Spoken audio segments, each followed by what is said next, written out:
The Time Machine. Chapter 1. The time traveler, for so it will be convenient to speak of him, was expounding a recondite matter to us. His grey eyes shone and twinkled, and his usually pale face was flushed and animated. The fire burned brightly, and the soft radiance of the incandescent lights in the lilies of silver caught the bubbles that flashed and passed in our glasses. Our chairs, being his patents, embraced and caressed us rather than submitted to be sat upon, and there was that luxurious after-dinner atmosphere when thought roams gracefully free of the trammels of precision. And he put it to us in this way, marking the points with a lean forefinger, as we sat and lazily admired his earnestness over his new paradox, as we thought it, and his fecundity. "You must follow me carefully. I shall have to controvert one or two ideas that are almost universally accepted. The geometry, for instance, they taught you at school is founded on a misconception." "Is not that a rather large thing to expect us to begin upon?" said Filby, an argumentative person with red hair. "I do not mean to ask you to accept anything without reasonable ground for it. You will soon admit as much as I need from you. You know, of course, that a mathematical line, a line of thickness, nil, has no real existence. They taught you that? Neither has a mathematical plane. These things are mere abstractions." "That is all right," said the psychologist. "Nor, having only length, breadth, and thickness, can a cube have a real existence." "There I object," said Filby. "Of course a solid body may exist, all real things, so most people think. But wait a moment. Can an instantaneous cube exist?" "Don't follow you," said Filby. "Can a cube that does not last for any time at all have a real existence?" Filby became pensive. "Clearly," the time traveler proceeded, "any real body must have extension in 4 directions. It must have length, breadth, thickness, and duration. But through a natural infirmity of the flesh, which I will explain to you in a moment, we incline to overlook this fact. There are really 4 dimensions, 3 which we call the 3 planes of space, and a 4th, time. There is, however, a tendency to draw an unreal distinction between the former 3 dimensions and the latter, because it happens that our consciousness moves intermittently in one direction, along the latter, from the beginning to the end of our lives." "That," said a very young man, making spasmodic efforts to relight his cigar over the lamp, "that very clear indeed." "Now, it is very remarkable that this is so extensively overlooked," continued the time traveler with a slight accession of cheerfulness. "Really, this is what is meant by the 4th dimension, though some people who talk about the 4th dimension do not know they mean it. It is only another way of looking at time. There is no difference between time and any of the 3 dimensions of space, except that our consciousness moves along it. But some foolish people have got hold of the wrong side of that idea. You have all heard what they have to say about this 4th dimension?" "I have not," said the provincial mayor. "It is simply this, that space, as our mathematicians have it, is spoken of as having 3 dimensions, which one may call length, breadth, and thickness, and is always definable by reference to 3 planes, each at right angles to the others. But some philosophical people have been asking, why 3 dimensions particularly? Why not another direction at right angles to the other 3, and have even tried to construct a 4-dimension geometry. Professor Simon Newcomb was expounding this to the New York Mathematical Society only a month or so ago. You know how on a flat surface, which has only 2 dimensions, we can represent a figure of a 3-dimensional solid, and similarly, they think that by models of 3 dimensions they could represent one of 4, if they could master the perspective of the thing. See?" "I think so," murmured the provincial mayor, and knitting his brows he lapsed into an introspective state, his lips moving as one who repeats mystic words. "Yes, I think I see it now," he said after some time, brightening in a quite transitory manner. "Well, I do not mind telling you I have been at work upon this geometry of 4 dimensions for some time. Some of my results are curious. For instance, here is a portrait of a man at 8 years old, another at 15, another at 17, another at 23, and so on.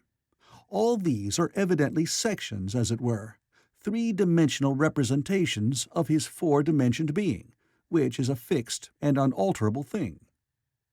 Scientific people," proceeded the Time Traveler, after the pause required for the proper assimilation of this, "know very well that time is only a kind of space. Here is a popular scientific diagram, a weather record. This line I trace with my finger shows the movement of the barometer. Yesterday it was so high, yesterday night it fell, then this morning it rose again, and so gently upward to here. Surely the mercury did not trace this line in any of the dimensions of space generally recognized. But certainly it traced such a line, and that line, therefore, we must conclude was along the time dimension." "But," said the medical man, staring hard at a coal in the fire, "if time is really only a 4th dimension of space, why is it, and why has it always been, regarded as something different? And why cannot we move in time as we move about in the other dimensions of space?" The Time Traveler smiled. "Are you sure we can move freely in space? Right and left we can go, backward and forward freely enough, and men always have done so. I admit we move freely in 2 dimensions. But how about up and down? Gravitation limits us there." "Not exactly," said the medical man. "There are balloons." "But before the balloons, save for spasmodic jumping and the inequalities of the surface, man had no freedom of vertical movement." "Still, they could move a little up and down," said the medical man. "Easier, far easier down than up. And you cannot move at all in time. You cannot get away from the present moment." "My dear sir, that is just where you are wrong. That is just where the whole world has gone wrong. We are always getting away from the present moment. Our mental existences, which are immaterial and have no dimensions, are passing along the time dimension with a uniform velocity from the cradle to the grave, just as we should travel down if we began our existence 50 miles above the Earth's surface." "But the great difficulty is this," interrupted the psychologist. "You can move about in all directions of space, but you cannot move about in time. That is the germ of my great discovery. But you are wrong to say that we cannot move about in time. For instance, if I am recalling an incident very vividly, I go back to the instant of its occurrence. I become absent-minded, as you say. I jump back for a moment. Of course, we have no means of staying back for any length of time, any more than a savage or an animal has of staying 6 feet above the ground. But a civilized man is better off than the savage in this respect. He can go up against gravitation in a balloon, and why should he not hope that, ultimately, he may be able to stop or accelerate his drift along the time dimension, or even turn about and travel the other way?" "Oh, this," began Philby, "is all—" "Why not?" said the Time Traveler. "It's against reason," said Philby. "What reason?" said the Time Traveler. "You can show black is white by argument," said Philby, "but you will never convince me." "Possibly not," said the Time Traveler. "But now you begin to see the object of my investigations into the geometry of 4 dimensions. Long ago I had a vague inkling of a machine—" "To travel through time!" exclaimed the very young man. "That shall travel indifferently in any direction of space and time, as the driver determines." Philby contented himself with laughter. "But I have experimental verification," said the Time Traveler. It would be remarkably convenient for the historian, the psychologist suggested. One might travel back and verify the accepted account of the Battle of Hastings, for instance. "Don't you think you would attract attention?" said the medical man. "Our ancestors had no great tolerance for anachronisms. One might get one's Greek from the very lips of Homer and Plato," the very young man thought. "In which case they would certainly plough you for the little go. The German scholars have improved Greek so much." "Then there is the future," said the very young man. "Just think, one might invest all one's money, leave it to accumulate at interest, and hurry on ahead." "To discover a society," said I, "erected on a strictly communistic basis." "Of all the wild, extravagant theories," began the psychologist. "Yes, so it seemed to me, and so I never talked of it until—" "Experimental verification!" cried I. "You were going to verify that?" "The experiment!" cried Philby, who was getting brain-weary. "Let us see your experiment, anyhow," said the psychologist, "though it's all humbug, you know." The time-traveler smiled round at us. Then, still smiling faintly, and with his hands deep in his trousers pockets, he walked slowly out of the room, and we heard his slippers shuffling down the long passage to his laboratory. The psychologist looked at us. "I wonder what he's got." "Some sleight-of-hand trick or other," said the medical man, and Philby tried to tell us about a conjurer he had seen at Burslem. But before he had finished his preface, the time-traveler came back, and Philby's anecdote collapsed. The thing the time-traveler held in his hand was a glittering metallic framework, scarcely larger than a small clock, and very delicately made. There was ivory in it, and some transparent crystalline substance. And now I must be explicit, for this that follows, unless his explanation is to be accepted, is an absolutely unaccountable thing. He took one of the small octagonal tables that were scattered about the room, and set it in front of the fire, with 2 legs on the hearthrug. On this table he placed the mechanism. Then he drew up a chair and sat down. The only other object on the table was a small shaded lamp, the bright light of which fell upon the model. There were also perhaps a dozen candles about, 2 in brass candlesticks upon the mantel, and several in sconces, so that the room was brilliantly illuminated. I sat in a low armchair nearest the fire, and I drew this forward so as to be almost between the time-traveler and the fireplace. Philby sat behind him, looking over his shoulder. The medical man and the provincial mayor watched him in profile from the right, the psychologist from the left. The very young man stood behind the psychologist. We were all on the alert. It appears incredible to me that any kind of trick, however subtly conceived and however adroitly done, could have been played upon us under these conditions. The time-traveler looked at us, and then at the mechanism. "Well?" said the psychologist. "This little affair," said the time-traveler, resting his elbows upon the table and pressing his hands together above the apparatus, "is only a model. It is my plan for a machine to travel through time.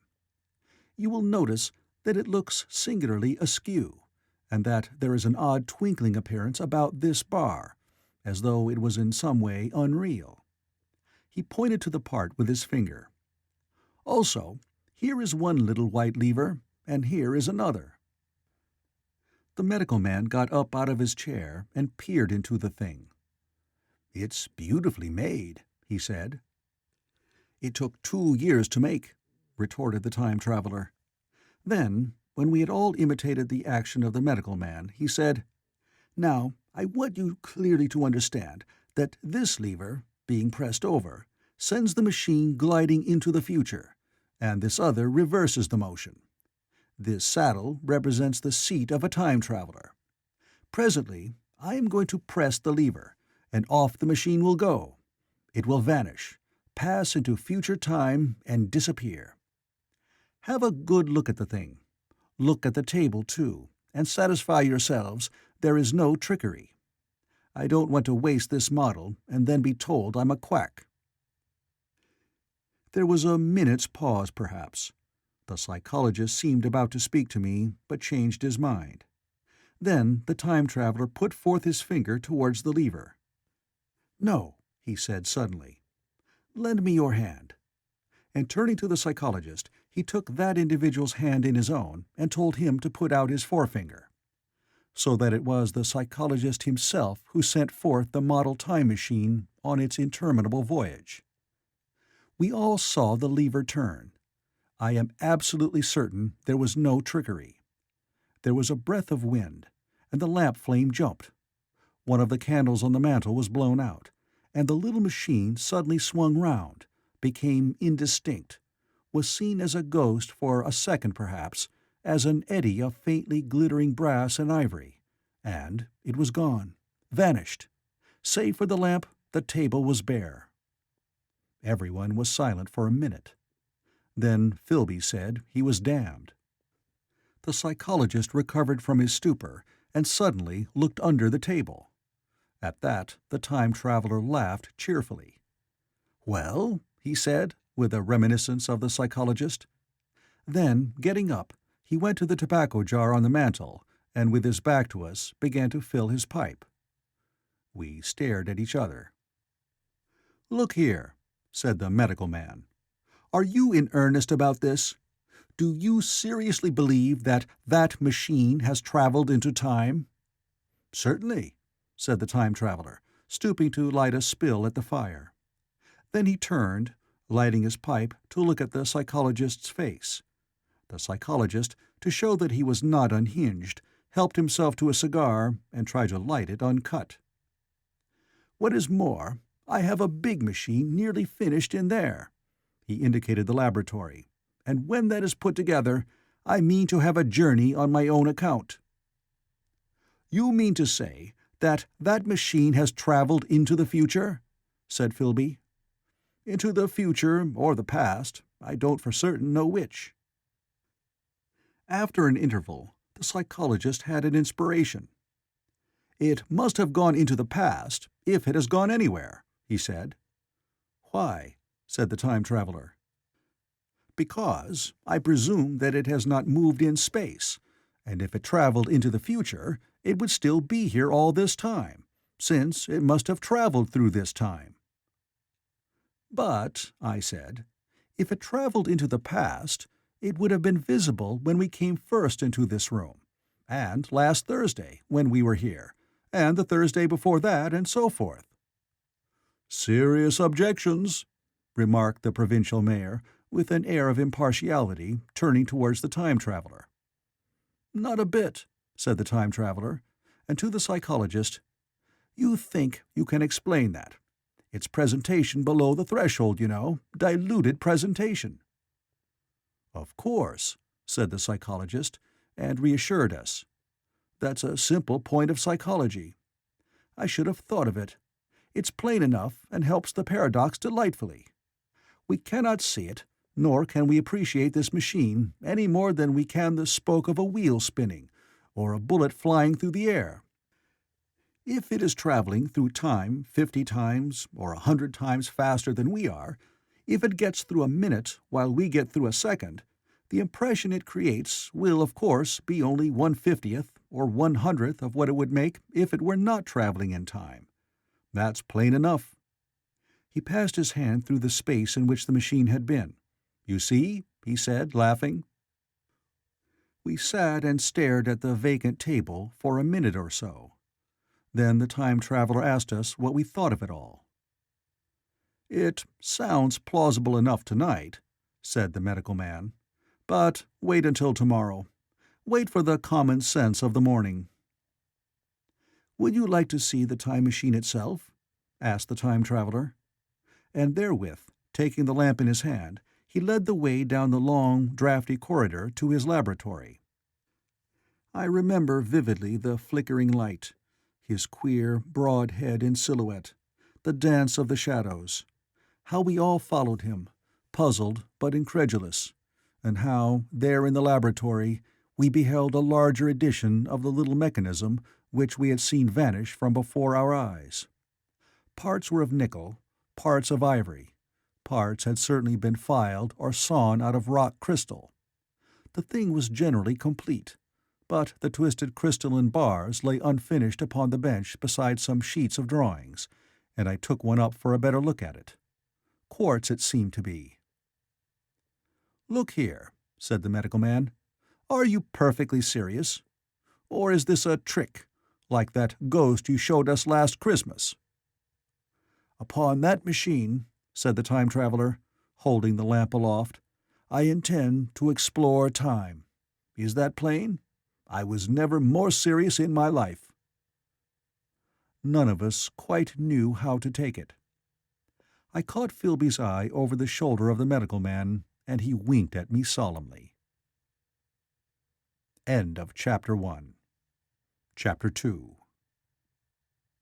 I think that at the time none of us quite believed in the time machine. The fact is, the Time Traveler was one of those men who are too clever to be believed.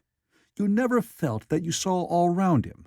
You always suspected some subtle reserve, some ingenuity in ambush, behind his lucid frankness. Had Philby shown the model and explained the matter in the Time Traveler's words, we should have shown him far less skepticism, for we should have perceived his motives. A pork butcher could understand Philby, but the Time Traveler had more than a touch of whim among his elements, and we distrusted him. Things that would have made the frame of a less clever man seemed tricks in his hands. It is a mistake to do things too easily. The serious people who took him seriously never felt quite sure of his deportment. They were somehow aware that trusting their reputations for judgment with him was like furnishing a nursery with egg-shell china. So I didn't think any of us said very much about time-traveling in the interval between that Thursday and the next, though its odd potentialities ran, no doubt, in most of our minds. Its plausibility, that is, its practical incredibleness, the curious possibilities of anachronism and of utter confusion it suggested. For my own part, I was particularly preoccupied with the trick of the model. That I remember discussing with the medical man, whom I met on Friday at the Linnaean. He said he had seen a similar thing at Tübingen, and laid considerable stress on the blowing out of the candle. But how the trick was done, he could not explain. The next Thursday I went again to Richmond. I suppose I was one of the Time Traveler's most constant guests, and arriving late, found 4 or 5 men already assembled in his drawing-room. The medical man was standing before the fire with a sheet of paper in one hand and his watch in the other. I looked around for the Time Traveler, and "It's 7:30 now," said the medical man. "I suppose we'd better have dinner." "Where's—" said I, naming our host. "You've just come? It's rather odd. He's unavoidably detained. He asks me in this note to lead off with dinner at 7 if he's not back. Says he'll explain when he comes." "It seems a pity to let the dinner spoil," said the editor of a well-known daily paper, and thereupon the doctor rang the bell. The psychologist was the only person besides the doctor and myself who had attended the previous dinner. The other men were Blank, the editor aforementioned, a certain journalist, and another, a quiet, shy man with a beard, whom I didn't know, and who, as far as my observation went, never opened his mouth all the evening. There was some speculation at the dinner table about the Time Traveler's absence, and I suggested time-traveling, in a half-jocular spirit.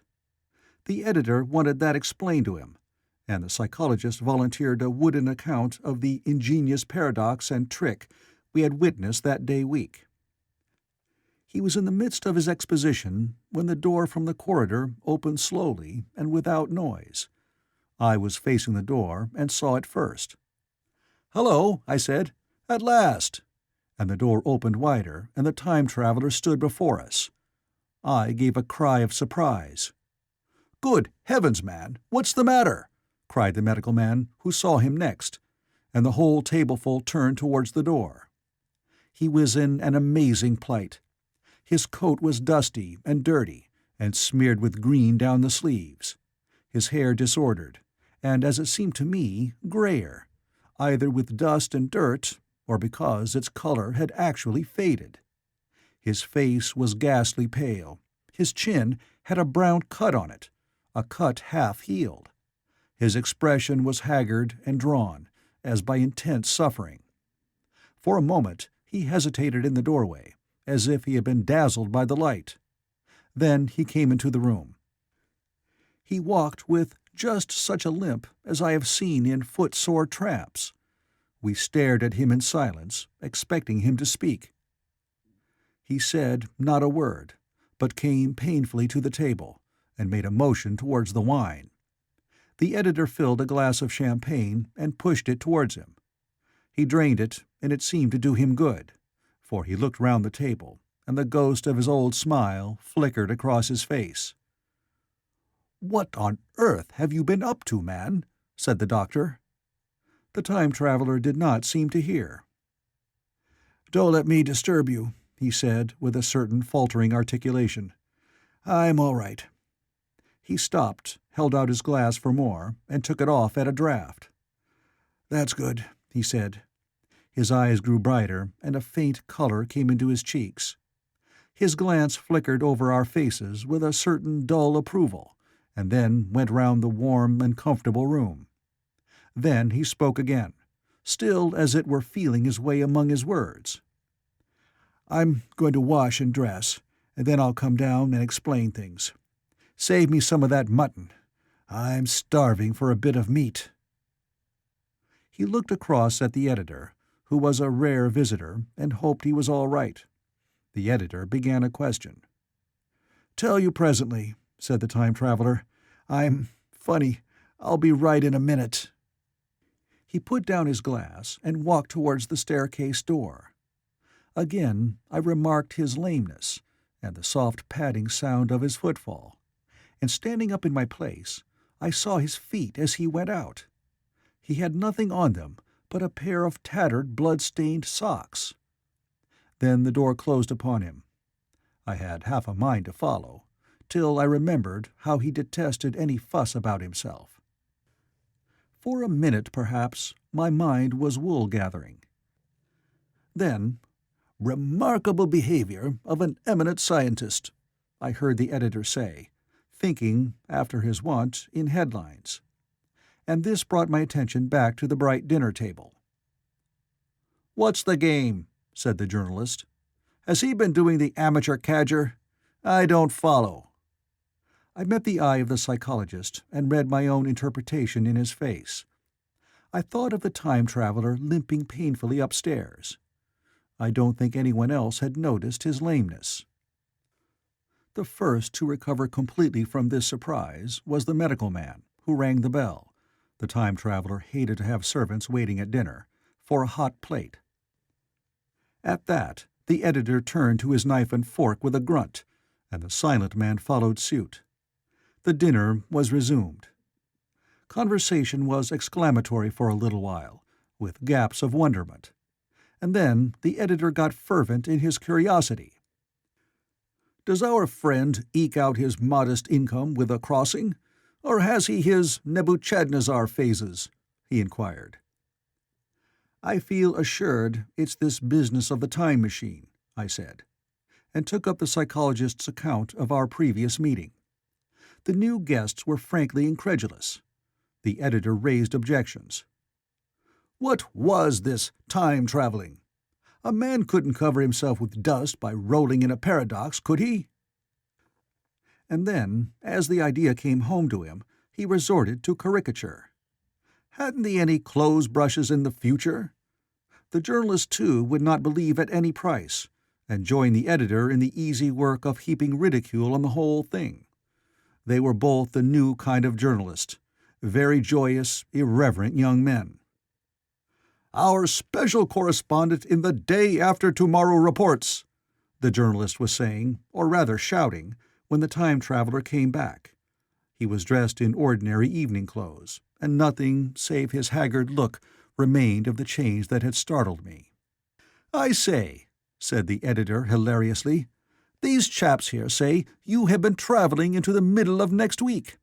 Tell us all about little Rosebery, will you? What will you take for the lot?" The time traveler came to the place reserved for him without a word. He smiled quietly in his old way. "Where's my mutton?" he said. "What a treat it is to stick a fork into meat again." "Story!" cried the editor. "Story be damned," said the time traveler. "I want something to eat. I won't say a word until I get some peptone into my arteries. Thanks, and the salt." "One word," said I.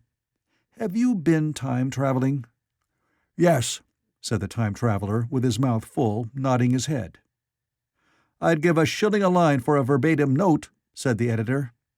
The time traveler pushed his glass towards the silent man and rang it with his fingernail, at which the silent man, who had been staring at his face, started convulsively, and poured him wine. The rest of the dinner was uncomfortable. For my own part, sudden questions kept rising to my lips, and I dare say it was the same with the others. The journalist tried to relieve the tension by telling anecdotes of Hetty Potter. The time traveler devoted his attention to his dinner, and displayed the appetite of a tramp. The medical man smoked a cigarette, and watched the time traveler through his eyelashes. The silent man seemed even more clumsy than usual, and drank champagne with regularity and determination out of sheer nervousness. At last the time traveler pushed his plate away and looked round us. "I suppose I must apologize," he said. "I was simply starving. I've had a most amazing time." He reached out his hand for a cigar and cut the end. "But come into the smoking room. It's too long a story to tell over greasy plates." And ringing the bell in passing, he led the way into the adjoining room. "You have told Blank and Dash and Chose about the machine?" he said to me, leaning back in his easy-chair and naming the 3 new guests. "But the thing's a mere paradox," said the editor. "I can't argue tonight. I don't mind telling you the story, but I can't argue. I will," he went on, "tell you the story of what has happened to me, if you like, but you must refrain from interruptions. I want to tell it, badly. Most of it will sound like lying. So be it. It's true, every word of it, all the same. I was in my laboratory at 4 o'clock, and since then I've lived 8 days, such days as no human being ever lived before.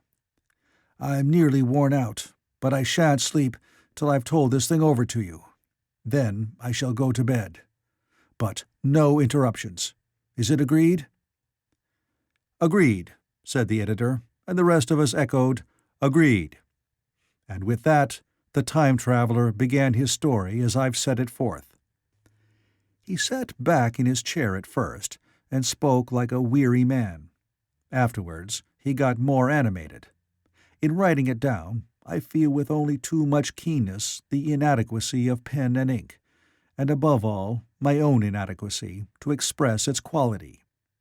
You read, I will suppose, attentively enough, but you cannot see the speaker's white, sincere face in the bright circle of the little lamp, nor hear the intonation of his voice. You cannot know how his expression followed the turns of his story. Most of us hearers were in shadow, for the candles in the smoking room had not been lighted, and only the face of the journalist and the legs of the silent man from the knees downward were illuminated. At first we glanced now and again at each other. After a time we ceased to do that, and looked only at the time traveler's face. End of Chapter 2. Chapter 3. I told some of you last Thursday of the principles of the time machine, and showed you the actual thing itself, incomplete in the workshop. There it is now, a little travel-worn truly, and one of the ivory bars is cracked and a brass rail bent, but the rest of it's sound enough. I expected to finish it on Friday, but on Friday, when the putting together was nearly done, I found that one of the nickel bars was exactly 1 inch too short, and this I had to get remade, so that the thing was not complete until this morning. It was at 10 o'clock today that the first of all time machines began its career. I gave it a last tap, tried all the screws again, put one more drop of oil on the quartz rod, and sat myself in the saddle. I suppose a suicide who holds a pistol to his skull feels much the same wonder at what will come next as I felt then. I took the starting lever in one hand and the stopping one in the other, pressed the first, and almost immediately the second. I seemed to reel. I felt a nightmare sensation of falling, and looking around, I saw the laboratory exactly as before. Had anything happened? For a moment, I suspected that my intellect had tricked me. Then I noted the clock. A moment before, as it seemed, it had stood at a minute or so past 10. Now it was nearly 3:30. I drew a breath, set my teeth, gripped the starting lever with both hands, and went off with a thud. The laboratory got hazy and went dark. Mrs. Watchett came in and walked, apparently without seeing me, towards the garden door. I suppose it took her a minute or so to traverse the place, but to me she seemed to shoot across the room like a rocket. I pressed the lever over to its extreme position. The night came like the turning out of a lamp, and in another moment came tomorrow. The laboratory grew faint and hazy, then fainter and even fainter. Tomorrow night came black, then day again, night again, day again, faster and faster still. An eddying murmur filled my ears, and a strange, dumb confusedness descended on my mind. I am afraid I cannot convey the peculiar sensations of time traveling. They are excessively unpleasant. There is a feeling exactly like that one has upon a switchback, of a helpless, headlong motion. I felt the same horrible anticipation, too, of an imminent smash. As I put on pace, night followed day like the flapping of a black wing. The dim suggestion of the laboratory seemed presently to fall away from me, and I saw the sun hopping swiftly across the sky, leaping it every minute, and every minute marking a day. I suppose the laboratory had been destroyed, and I had come into the open air. I had a dim impression of scaffolding, but I was already going too fast to be conscious of any moving things. The slowest snail that ever crawled dashed by too fast for me. The twinkling succession of darkness and light was excessively painful to the eye. Then, in the intermittent darknesses, I saw the moon spinning swiftly through her quarters from new to full, and had a faint glimpse of the circling stars. Presently, as I went on, still gaining velocity, the palpitation of night and day merged into one continuous grayness. The sky took on a wonderful deepness of blue, a splendid, luminous color, like that of early twilight. The jerking sun became a streak of fire, a brilliant arch in space, the moon a fainter, fluctuating band, and I could see nothing of the stars, save now and then a brighter circle flickering in the blue. The landscape was misty and vague. I was still on the hillside upon which this house now stands, and the shoulder rose above me grey and dim. I saw trees growing and changing like puffs of vapor, now brown, now green. They grew, spread, shivered, and passed away. I saw huge buildings rise up, faint and fair, and pass like dreams. The whole surface of the earth seemed changed, melting and flowing under my eyes. The little hands upon the dials that registered my speed raced round faster and faster. Presently I noted that the sun belt swayed up and down, from solstice to solstice, in a minute or less, and that consequently my pace was over a year a minute, and minute by minute the white snow flashed across the world and vanished, and was followed by the bright, brief green of spring. The unpleasant sensations of the start were less poignant now. They merged at last into a kind of hysterical exhilaration. I remarked, indeed, a clumsy swaying of the machine, for which I was unable to account. But my mind was too confused to attend to it, so, with a kind of madness growing upon me, I flung myself into futurity. At first, I scarce thought of stopping, scarce thought of anything but these new sensations. But presently a fresh series of impressions grew up in my mind, a certain curiosity, and therewith a certain dread, until at last they took complete possession of me. What strange developments of humanity, what wonderful advances upon our rudimentary civilization, I thought, might not appear when I came to look nearly into the dim, elusive world that raced and fluctuated before my eyes. I saw great and splendid architecture rising about me, more massive than any buildings of our own time, and yet, it seemed, built of glimmer and mist. I saw a richer green flow up the hillside and remain there, without any wintry intermission. Even through the veil of my confusion, the earth seemed very fair, and so my mind came round to the business of stopping. The peculiar risk lay in the possibility of my finding some substance in the space which I, or the machine, occupied. So long as I travelled at a high velocity through time, this scarcely mattered. I was, so to speak, attenuated, was slipping like a vapour through the interstices of intervening substances. But to come to a stop involved the jamming of myself, molecule by molecule, into whatever lay in my way, meant bringing my atoms into such intimate contact with those of the obstacle that a profound chemical reaction, possibly a far-reaching explosion, would result, and blow myself and my apparatus out of all possible dimensions, into the unknown.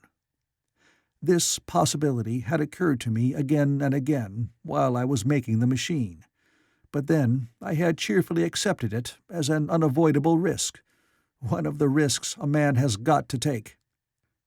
Now the risk was inevitable, I no longer saw it in the same cheerful light. The fact is that, insensibly, the absolute strangeness of everything, the sickly jarring and swaying of the machine, above all, the feeling of prolonged falling, had absolutely upset my nerve. I told myself that I could never stop, and with a gust of petulance I resolved to stop forthwith. Like an impatient fool, I lugged over the lever, and incontinently the thing went reeling over, and I was flung headlong through the air. There was the sound of a clap of thunder in my ears. I may have been stunned for a moment. A pitiless hail was hissing round me, and I was sitting on a soft turf in front of the overset machine. Everything still seemed grey, but presently I remarked that the confusion in my ears was gone. I looked round me. I was on what seemed to be a little lawn in a garden, surrounded by rhododendron bushes, and I noticed that their mauve and purple blossoms were dropping in a shower under the beating of the hailstones. The rebounding, dancing hail hung in a cloud over the machine and drove along the ground like smoke. In a moment I was wet to the skin. "Fine hospitality," said I, "to a man who has travelled innumerable years to see you." Presently I thought what a fool I was to get wet. I stood up and looked round me. A colossal figure, carved apparently in some white stone, loomed indistinctly beyond the rhododendrons through the hazy downpour, but all else of the world was invisible. My sensations would be hard to describe. As the columns of hail grew thinner, I saw the white figure more distinctly. It was very large, for a silver birch tree touched its shoulder. It was of a white marble, in shape something like a winged sphinx, but the wings, instead of being carried vertically at the sides, were spread so that it seemed to hover. The pedestal, it appeared to me, was of bronze, and was thick with verdigris. It chanced that the face was towards me, The sightless eyes seemed to watch me. There was the faint shadow of a smile on the lips. It was greatly weather-worn, and that imparted an unpleasant suggestion of disease. I stood looking at it for a little space, half a minute perhaps, or half an hour. It seemed to advance and to recede as the hail drove before it denser or thinner. At last I tore my eyes from it for a moment and saw that the hail curtain had worn threadbare, and that the sky was lightening with the promise of the sun.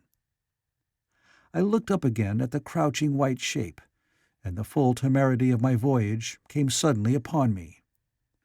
What might appear when that hazy curtain was altogether withdrawn? What might not have happened to men? What if cruelty had grown into a common passion? What if, in this interval, the race had lost its manliness and had developed into something inhuman, unsympathetic, and overwhelmingly powerful?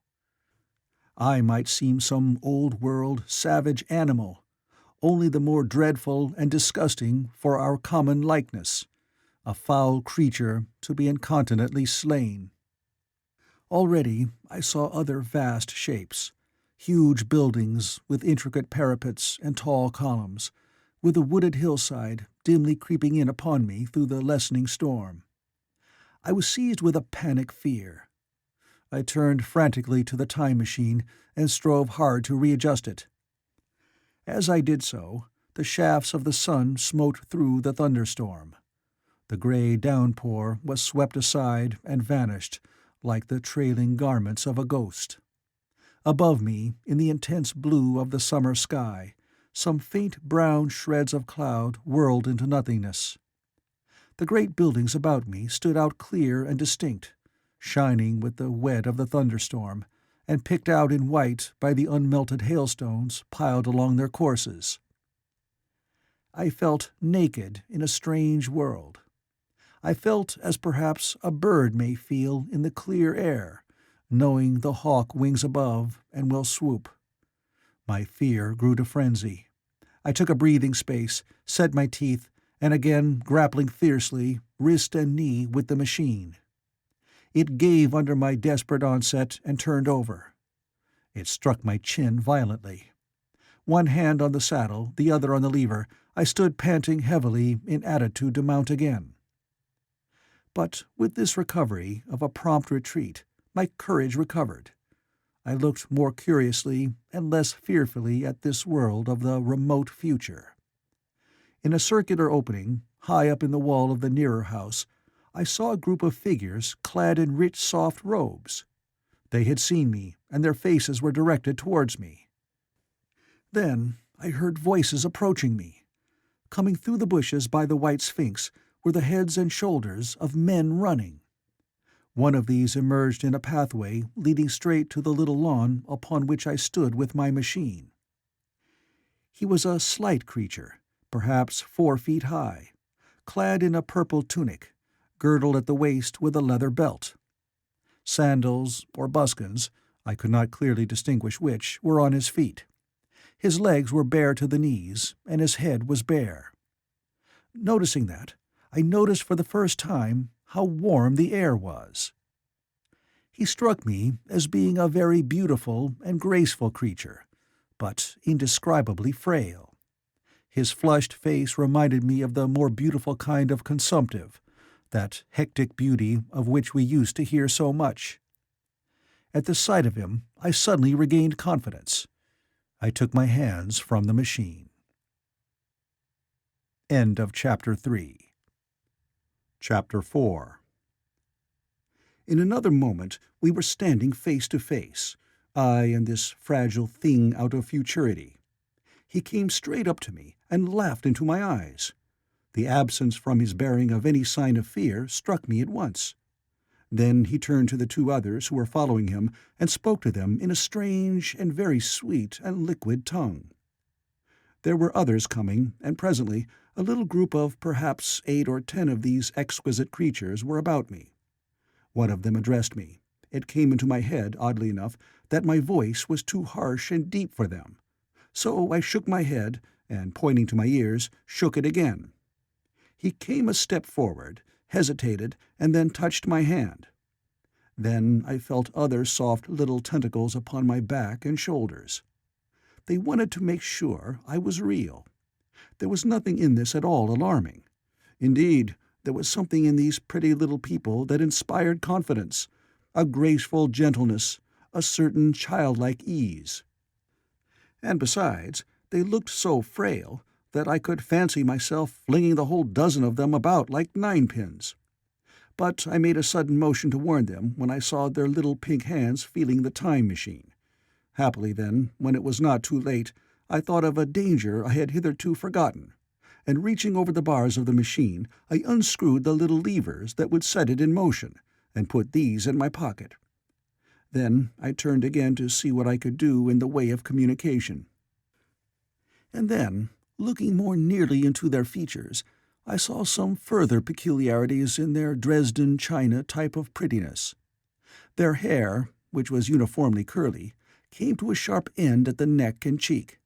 There was not the faintest suggestion of it on the face, and their ears were singularly minute. Their mouths were small, with bright red, rather thin lips, and the little chins ran to a point. The eyes were large and mild, and, this may seem egotism on my part, I fancied even that there was a certain lack of the interest I might have expected in them.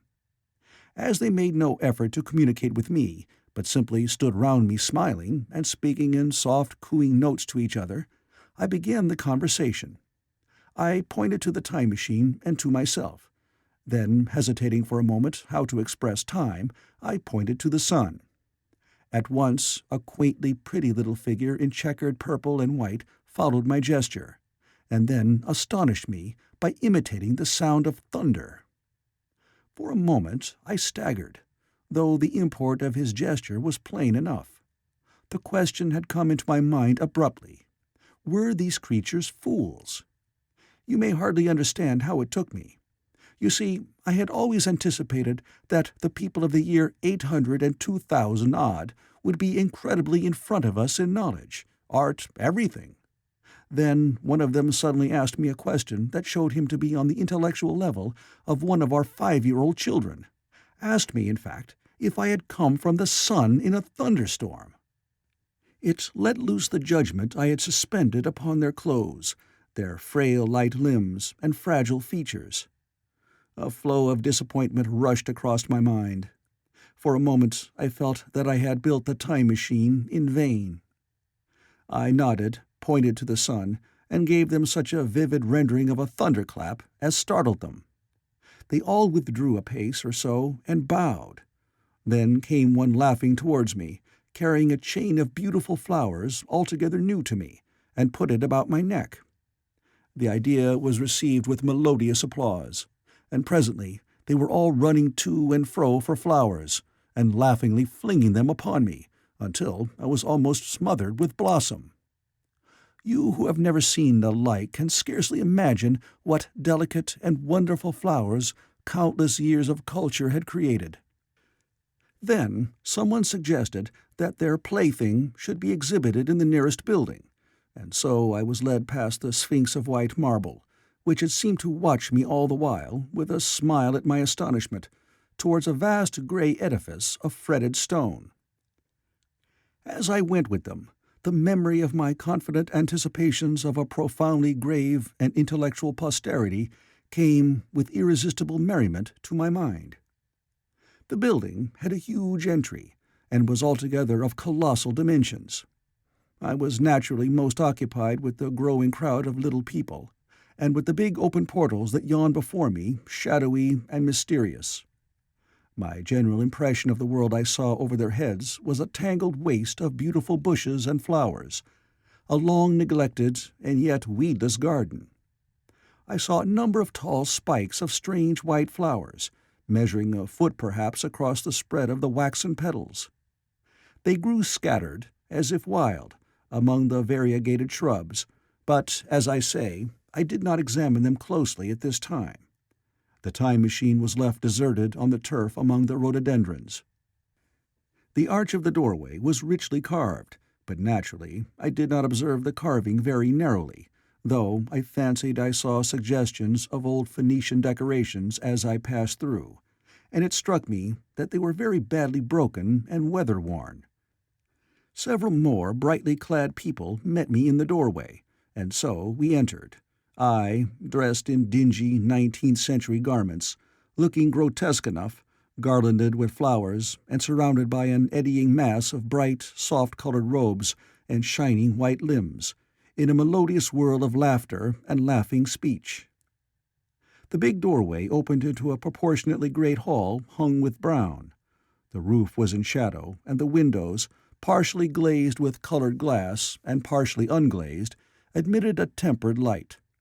The floor was made up of huge blocks of some very hard white metal, not plates nor slabs, blocks, and it was so much worn, as I judged by the going to and fro of past generations, as to be deeply channeled along the more frequented ways.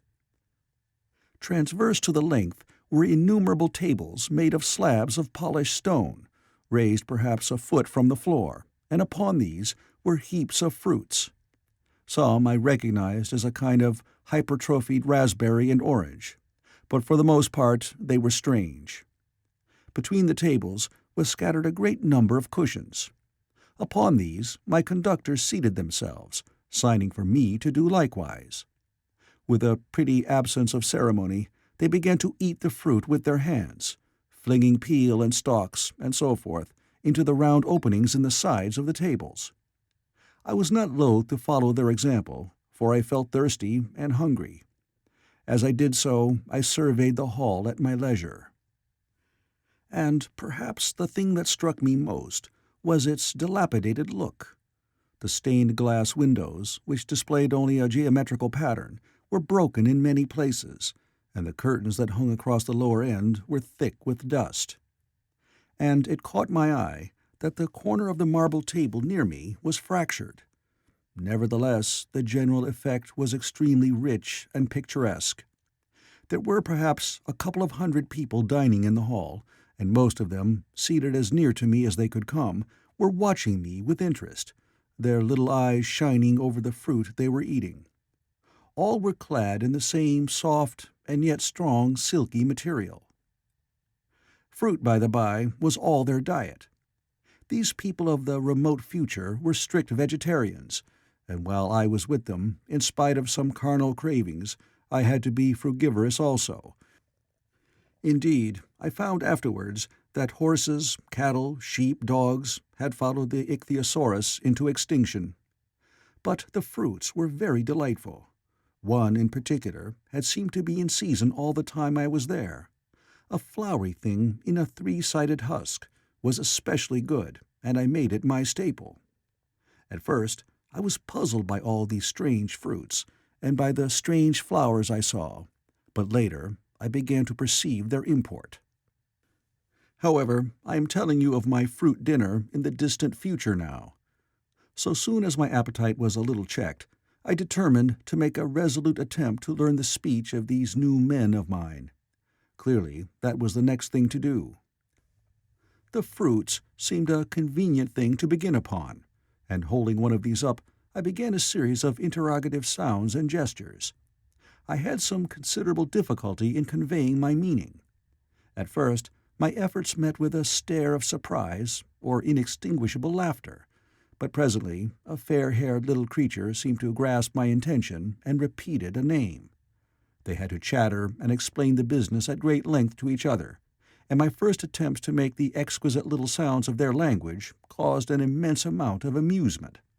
However, I felt like a schoolmaster amidst children, and persisted, and presently I had a score of noun substantives at least at my command. And then I got to demonstrate pronouns, and even the verb to eat. But it was slow work, and the little people soon tired and wanted to get away from my interrogations, so I determined, rather of necessity, to let them give their lessons in little doses when they felt inclined. And very little doses I found they were before long, for I never met people more indolent or more easily fatigued. A queer thing I soon discovered about my little hosts, and that was their lack of interest. They would come to me with eager cries of astonishment, like children, but, like children, they would soon stop examining me and wander away after some other toy. The dinner and my conversation beginnings ended, I noted for the first time that almost all those who had surrounded me at first were gone. It is odd, too, how speedily I came to disregard these little people. I went out through the portal into the sunlit world again as soon as my hunger was satisfied. I was continually meeting more of these men of the future, who would follow me at a little distance, chatter and laugh about me, and, having smiled and gesticulated in a friendly way, leave me again to my own devices. The calm of evening was upon the world as I emerged from the great hall, and the scene was lit by the warm glow of the setting sun. At first things were very confusing. Everything was so entirely different from the world I had known, even the flowers. The big building I had left was situated on the slope of a broad river valley, but the Thames had shifted perhaps a mile from its present position. I resolved to mount to the summit of a crest perhaps a mile and a half away, from which I could get a wider view of this our planet in the year 802,701 A.D. For that, I should explain, was the date the little dials of my machine recorded. As I walked, I was watched for every impression that could possibly help to explain the condition of ruinous splendor in which I found the world, for ruinous it was. A little way up the hill, for instance, was a great heap of granite, bound together by masses of aluminium, a vast labyrinth of precipitous walls and crumpled heaps, amidst which were thick heaps of very beautiful pagoda-like plants, nettles possibly, but wonderfully tinted with brown about the leaves, and incapable of stinging. It was, evidently, the derelict remains of some vast structure. To what end built, I could not determine. It was here that I was destined, at a later date, to have a very strange experience, the first intimation of a still stranger discovery, but of that I will speak in its proper place. Looking round with a sudden thought, from a terrace on which I rested for a while, I realized that there were no small houses to be seen. Apparently, the single house, and possibly even the household, had vanished. Here and there among the greenery were palace-like buildings, but the house and the cottage, which formed such characteristic features of our own English landscape, had disappeared. Communism, said I to myself. And on the heels of that came another thought. I looked at the half-dozen little figures that were following me. Then, in a flash, I perceived that all had the same form of costume, the same soft, hairless visage, and the same girlish rotundity of limb. It may seem strange, perhaps, that I had not noticed this before, but everything was so strange. Now I saw the fact plainly enough. In costume, and in all the differences of texture and bearing that now mark off the sexes from each other, these people of the future were alike, and the children seemed to my eyes to be but the miniatures of their parents. I judged then that the children of that time were extremely precocious, physically at least, and I found afterwards abundant verification of my opinion. Seeing the ease and security in which these people were living, I felt that this close resemblance of the sexes was, after all, what one would expect, for the strength of a man and the softness of a woman, the institution of the family, and the differentiation of occupations are mere militant necessities of an age of physical force. Where population is balanced and abundant, much childbearing becomes an evil rather than a blessing to the state. Where violence comes but rarely and offspring are secure, there is less necessity, indeed there is no necessity, for an efficient family, and the specialization of the sexes with reference to their children's needs disappears. We see some beginnings of this even in our own time, and in this future age it was complete. This, I must remind you, was my speculation at the time. Later, I was to appreciate how far it fell short of the reality. While I was musing upon these things, my attention was attracted by a pretty little structure, like a well under a cupola. I thought in a transitory way of the oddness of wells still existing, and then resumed the thread of my speculations. There were no large buildings towards the top of the hill, and as my walking powers were evidently miraculous, I was presently left alone for the first time. With a strange sense of freedom and adventure, I pushed on up to the crest. There I found a seat of some yellow metal that I did not recognize, corroded in places with a kind of pinkish rust, and half smothered in soft moss. The armrests cast and filed into the resemblance of griffins' heads. I sat down on it, and I surveyed the broad view of our old world under the sunset of that long day. It was as sweet and fair a view as I have ever seen. The sun had already gone below the horizon, and the west was flaming gold, touched with some horizontal bars of purple and crimson. Below was the valley of the Thames, in which the river lay like a band of burnished steel. I have already spoken of the great palaces dotted about among the variegated greenery, some in ruins and some still occupied. Here and there rose a white or silvery figure in the waste garden of the earth. Here and there came the sharp vertical line of some cupola or obelisk. There were no hedges, no signs of proprietary rights, no evidences of agriculture. The whole earth had become a garden. So watching, I began to put my interpretation upon the things I had seen, and as it shaped itself to me that evening, my interpretation was something in this way. Afterwards, I found I had got only a half-truth, or only a glimpse of one facet of the truth. It seemed to me that I had happened upon humanity upon the wane. The ruddy sunset set me thinking of the sunset of mankind. For the first time, I began to realize an odd consequence of the social effort in which we are at present engaged. And yet, come to think, it is a logical consequence enough. Strength is the outcome of need. Security sets a premium on feebleness. The work of ameliorating the conditions of life, the true civilizing process that makes life more and more secure, had gone steadily on to a climax. One triumph of a united humanity over nature had followed another. Things that are now mere dreams had become projects deliberately put in hand and carried forward. And the harvest was what I saw. After all, the sanitation and the agriculture of today are still in the rudimentary stage. The science of our time has attacked but a little department of the field of human disease, but even so, it spreads its operations very steadily and persistently. Our agriculture and horticulture destroy a weed just here and there, and cultivate perhaps a score or so of wholesome plants, leaving the greater number to fight out a balance as they can. We improve our favorite plants and animals, and how few they are, gradually by selective breeding. Now a new and better peach, now a seedless grape, now a sweeter and larger flower, now a more convenient breed of cattle. We improve them gradually, because our ideals are vague and tentative, and our knowledge is very limited. Because nature too is shy and slow in our clumsy hands. Some day all this will be better organized and still better.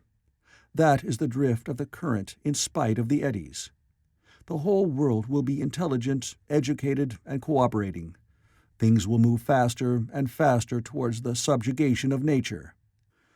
In the end, wisely and carefully, we shall readjust the balance of animal and vegetable to suit our human needs. This adjustment, I say, must have been done, and done well, done indeed for all time, in the space of time across which my machine had leaped. The air was free from gnats, the earth from weeds or fungi. Everywhere were fruits and sweet and delightful flowers. Brilliant butterflies flew hither and thither. The ideal of preventive medicine was attained. Diseases had been stamped out. I saw no evidence of any contagious diseases during all my stay. And I shall have to tell you later that even the processes of putrefaction and decay had been profoundly affected by these changes. Social triumphs, too, had been effected. I saw mankind housed in splendid shelters, gloriously clothed, and as yet I had found them engaged in no toil. There were no signs of struggle, neither social nor economical struggle. The shop, the advertisement, traffic, all that commerce which constitutes the body of our world, was gone. It was natural on that golden evening that I should jump at the idea of a social paradise. The difficulty of increasing population had been met, I guessed, and population had ceased to increase. But with this change in condition comes inevitably adaptations to the change. What, unless biological science is a mass of errors, is the cause of human intelligence and vigor? Hardship and freedom. Conditions under which the active, strong, and subtle survive, and the weaker go to the wall. Conditions that put a premium upon the loyal alliance of capable men, upon self-restraint, patience, and decision. And the institution of the family, and the emotions that arise therein, the fierce jealousy, the tenderness for offspring, parental self-devotion, all found their justification and support in the imminent dangers of the young. Now, where are these imminent dangers? There is a sentiment arising, and it will grow, against connubial jealousy, against fierce maternity, against passion of all sorts. Unnecessary things now, and things that make us uncomfortable, savage survivals, discords in a refined and pleasant life. I thought of the physical slightness of the people, their lack of intelligence, and those big, abundant ruins, and it strengthened my belief in a perfect conquest of nature. For after the battle comes quiet.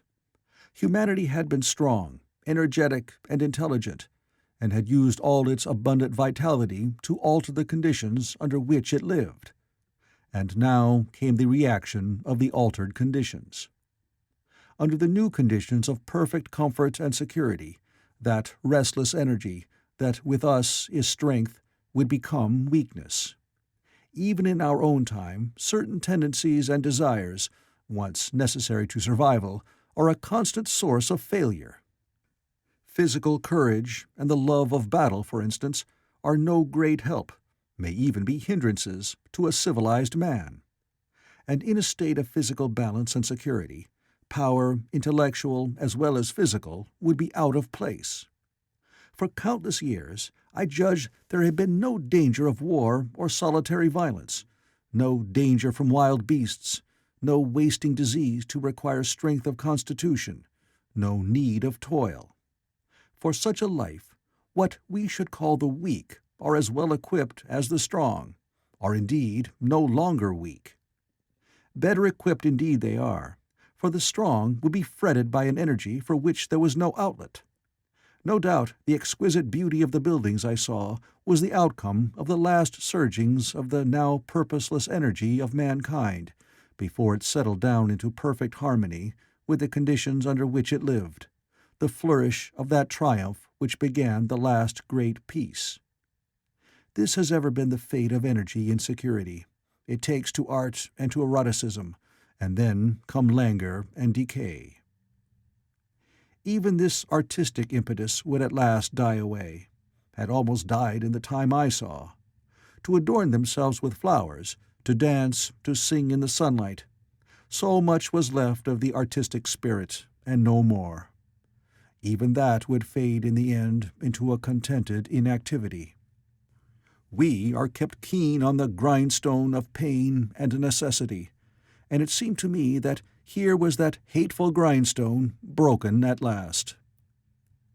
As I stood there in the gathering dark, I thought that in this simple explanation I had mastered the problem of the world, mastered the whole secret of these delicious people. Possibly the checks they had devised for the increase of population had succeeded too well, and their numbers had rather diminished than kept stationary. That would account for the abandoned ruins. Very simple was my explanation, and plausible enough, as most wrong theories are. End of Chapter 4. Chapter 5.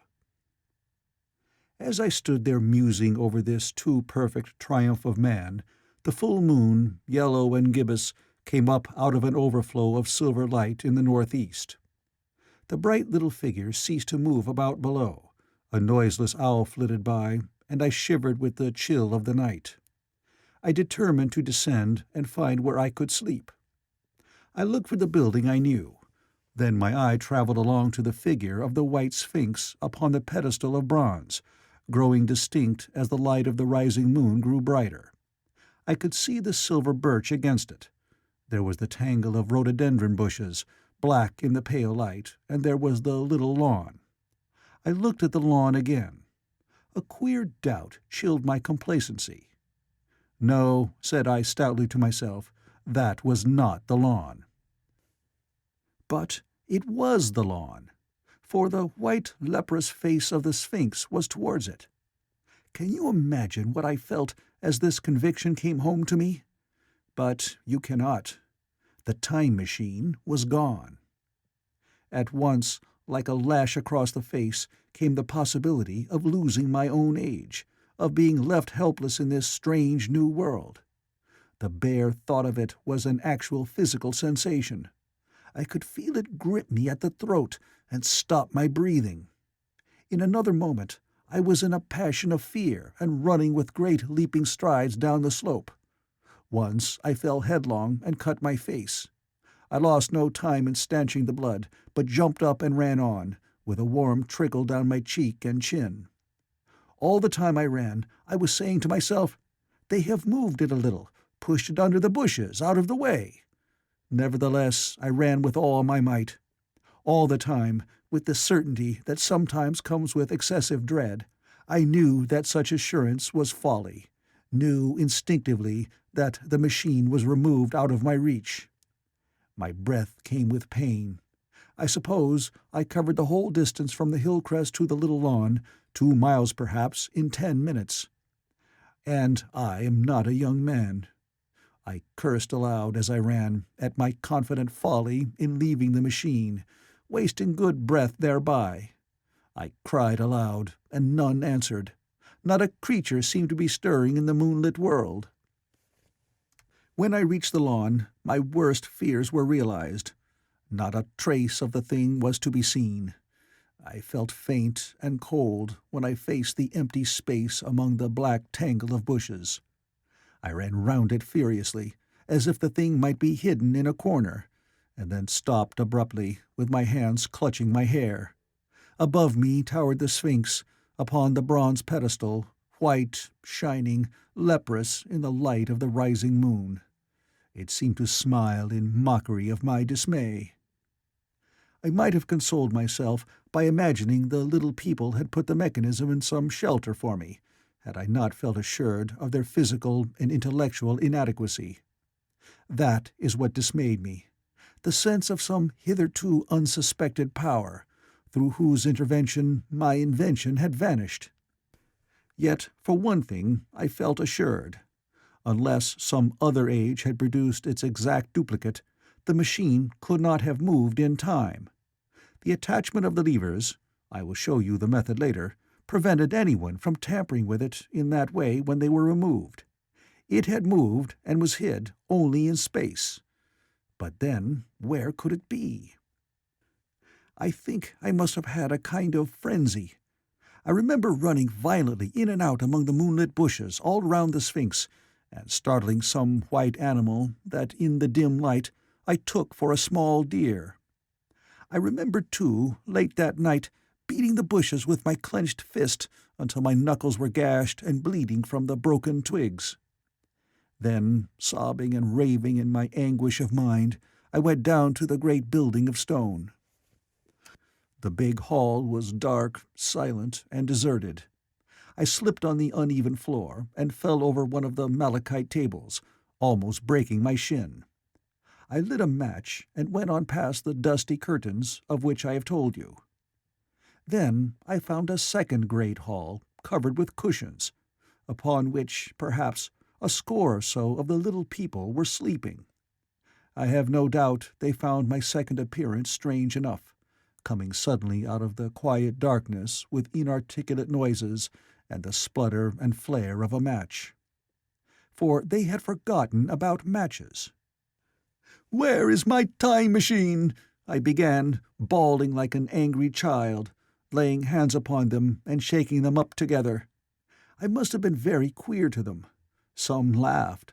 Most of them looked sorely frightened. When I saw them standing round me, it came into my head that I was doing as foolish a thing as it was possible for me to do under the circumstances, in trying to revive the sensation of fear. For, reasoning from their daylight behavior, I thought that fear must be forgotten. Abruptly, I dashed down the match, and knocking one of the people over in my course, went blundering across the big dining hall again, out under the moonlight. I heard cries of terror, and their little feet running and stumbling this way and that. I do not remember all I did as the moon crept up the sky. I suppose it was the unexpected nature of my loss that maddened me. I felt hopelessly cut off from my own kind, a strange animal in an unknown world. I must have raved to and fro, screaming and crying upon God and fate.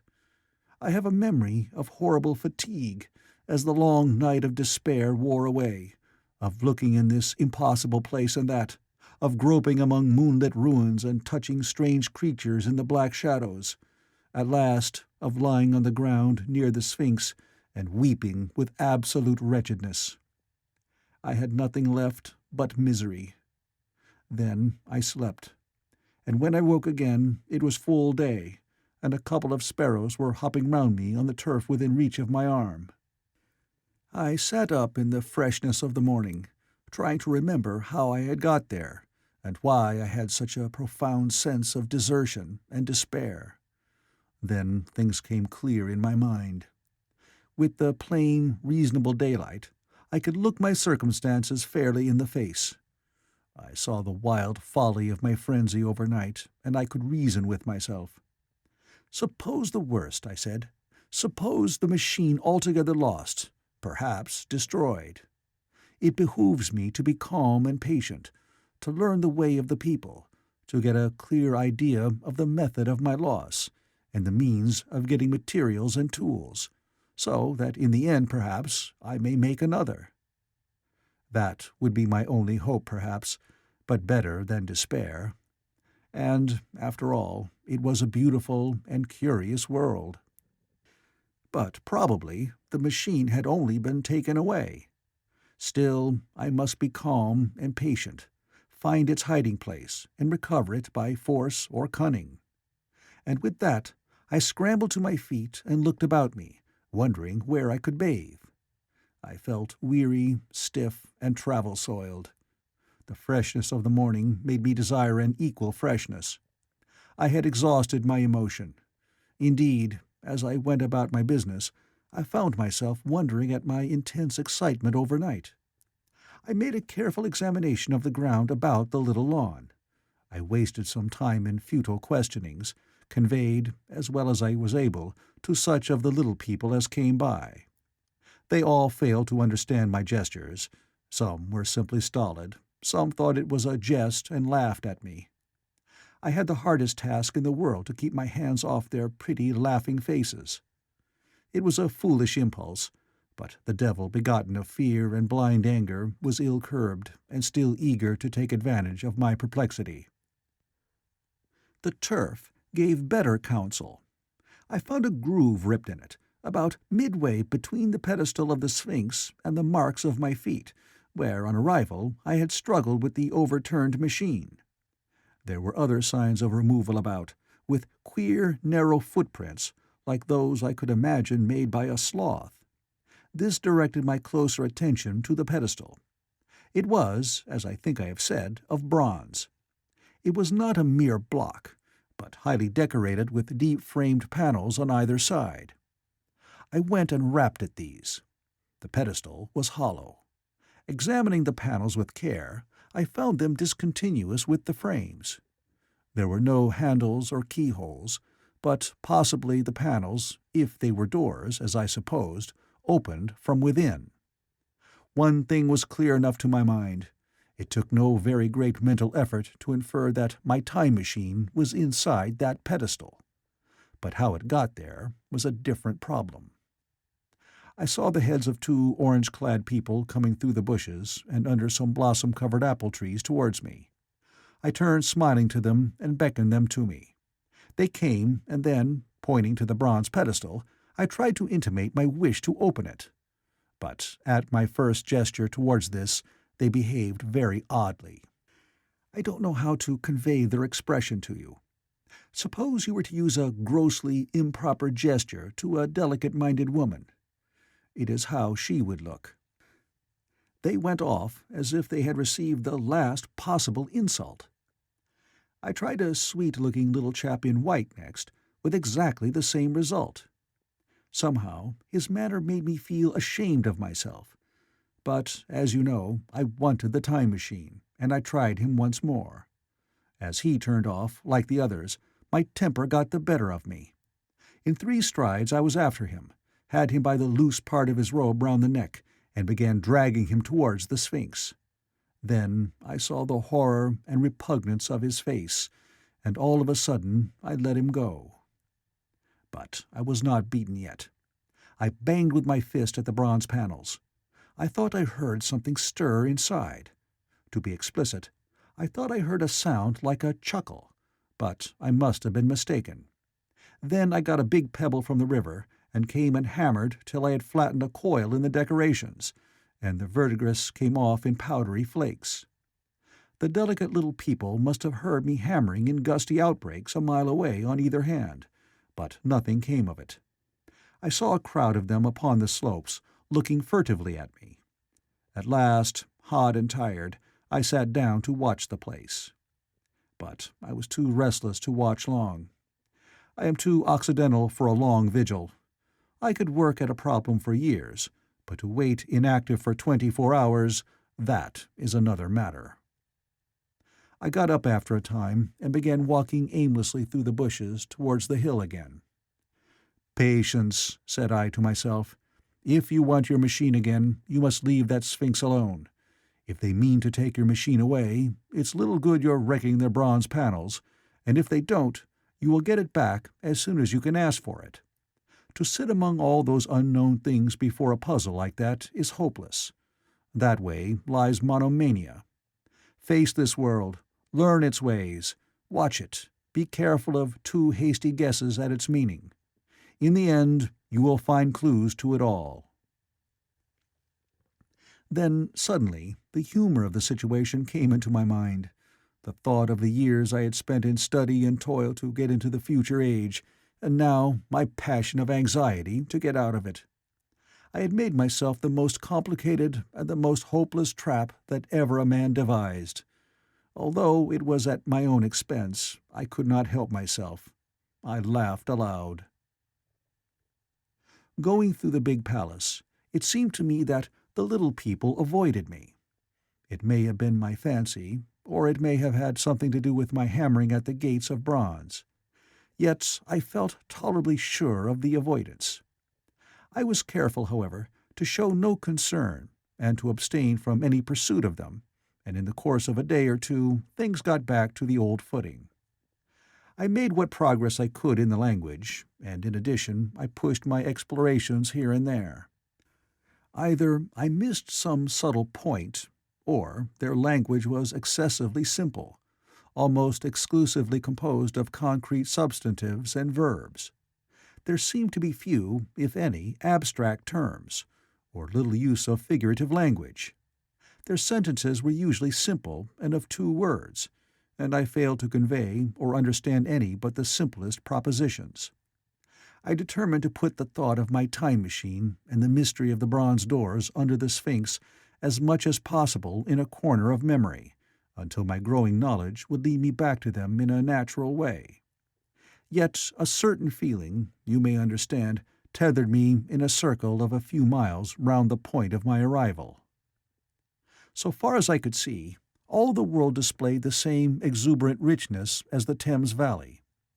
From every hill I climbed, I saw the same abundance of splendid buildings, endlessly varied in material and style, the same clustering thickets of evergreens, the same blossom-laden trees and tree ferns. Here and there water shone like silver, and beyond, the land rose into blue, undulating hills, and so faded into the serenity of the sky. A peculiar feature, which presently attracted my attention, was the presence of certain circular wells, several, as it seemed to me, of a very great depth. One lay by the path up the hill, which I had followed during my first walk. Like the others, it was rimmed with bronze, curiously wrought, and protected by a little cupola from the rain. Sitting by the side of these wells, and peering down into the shafted darkness, I could see no gleam of water, nor could I start any reflection with a lighted match.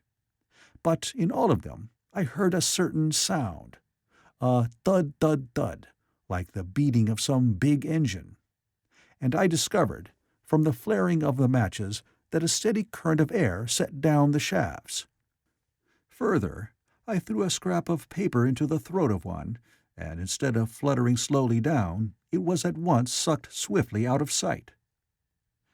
After a time, too, I came to connect these wells with tall towers, standing here and there upon the slopes, for above them there was often just such a flicker in the air as one sees on a hot day above a sun-scorched beach.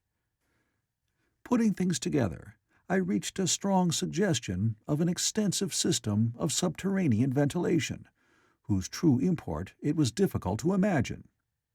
I was at first inclined to associate it with the sanitary apparatus of these people. It was an obvious conclusion, but it was absolutely wrong. And here, I must admit, that I learned very little of drains and bells and modes of conveyance, and the like conveyances during my time in this real future. In some of these visions of utopias and coming times which I have read, there is a vast amount of detail about building, and social arrangements, and so forth. But while such details are easy enough to obtain when the whole world is contained in one's imagination, they are altogether inaccessible to a real traveller amid such realities as I found here. Conceive the tale of London, which a Negro, fresh from Central Africa, would take back to his tribe. What would he know of railway companies, of social movements, of telephone and telegraph wires, of the parcels delivery company, and postal orders and the like? Yet we, at least, should be willing enough to explain these things to him. And even of what he knew, how much could he make his untravelled friend either apprehend or believe? Then think how narrow the gap between a Negro and a white man of our times, and how wide the interval between myself and these of the Golden Age. I was sensible of much which was unseen, and which contributed to my comfort. But save for a general impression of automatic organization, I fear I can convey very little of the difference to your mind. In the matter of sepulture, for instance, I could see no signs of crematoria nor anything suggestive of tombs. But it occurred to me that possibly there might be cemeteries, or crematoria, somewhere beyond the range of my explorings. This, again, was a question I deliberately put to myself, and my curiosity was at first entirely defeated upon the point. The thing puzzled me, and I was led to make a further remark, which puzzled me still more, that aged and infirm among these people there were none. I must confess that my satisfaction with my first theories of an automatic civilization and a decadent humanity did not long endure. Yet I could think of no other. Let me put my difficulties. The several big palaces I had explored were mere living places, great dining halls and sleeping apartments. I could find no machinery, no appliances of any kind. Yet these people were clothed in pleasant fabrics that must at times need renewal, and their sandals, though undecorated, were fairly complex specimens of metalwork. Somehow such things must be made. And the little people displayed no vestige of a creative tendency. There were no shops, no workshops, no sign of importations among them. They spent all their time in playing gently, in bathing in the river, in making love in a half-playful fashion, in eating fruit and sleeping. I could not see how things were kept going. Then again, about the time machine. Something, I knew not what, had taken it into the hollow pedestal of the White Sphinx. Why? For the life of me I could not imagine.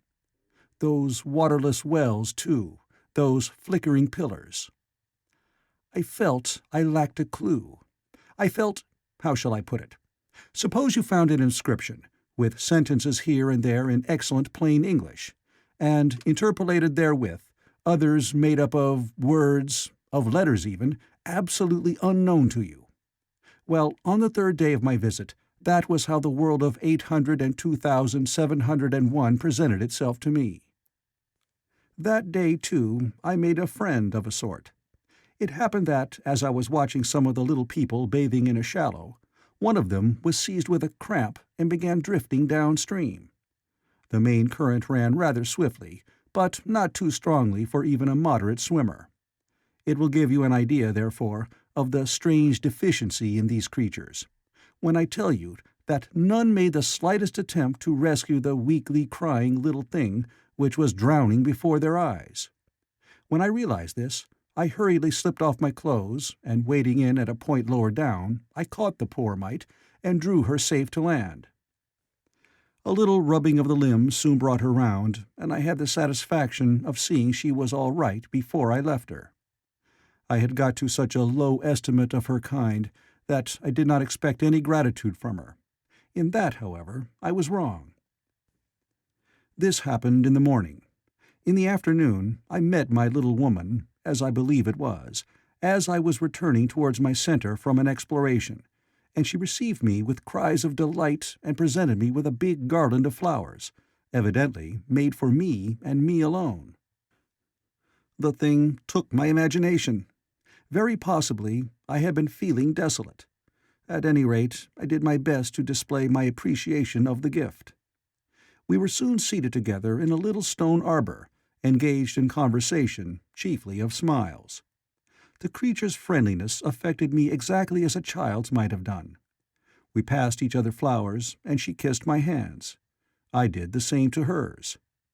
Then I tried talk, and found that her name was Weena, which, though I don't know what it meant, somehow seemed appropriate enough. That was the beginning of a queer friendship which lasted a week, and ended, as I will tell you. She was exactly like a child. She wanted to be with me always. She tried to follow me everywhere, and on my next journey out and about, it went to my heart to tire her down and leave her at last, exhausted, and calling after me rather plaintively. But the problems of the world had to be mastered. I had not, I said to myself, come into the future to carry on a miniature flirtation. Yet her distress when I left her was very great. Her expostulations at the parting were sometimes frantic, and I think, altogether, I had as much trouble as comfort from her devotion. Nevertheless, she was, somehow, a great comfort. I thought it was mere childish affection that made her cling to me. Until it was too late, I did not clearly know what I had inflicted upon her when I left her. Nor until it was too late did I clearly understand what she was to me. For, by merely seeming fond of me, and showing in her weak, futile way that she cared for me, the little doll of a creature presently gave my return to the neighborhood of the White Sphinx almost the feeling of coming home. And I would watch for her tiny figure of white and gold so soon as I came over the hill. It was from her, too, that I learned that fear had not yet left the world. She was fearless enough in the daylight, and she had the oddest confidence in me. For once, in a foolish moment, I made threatening grimaces at her, and she simply laughed at them.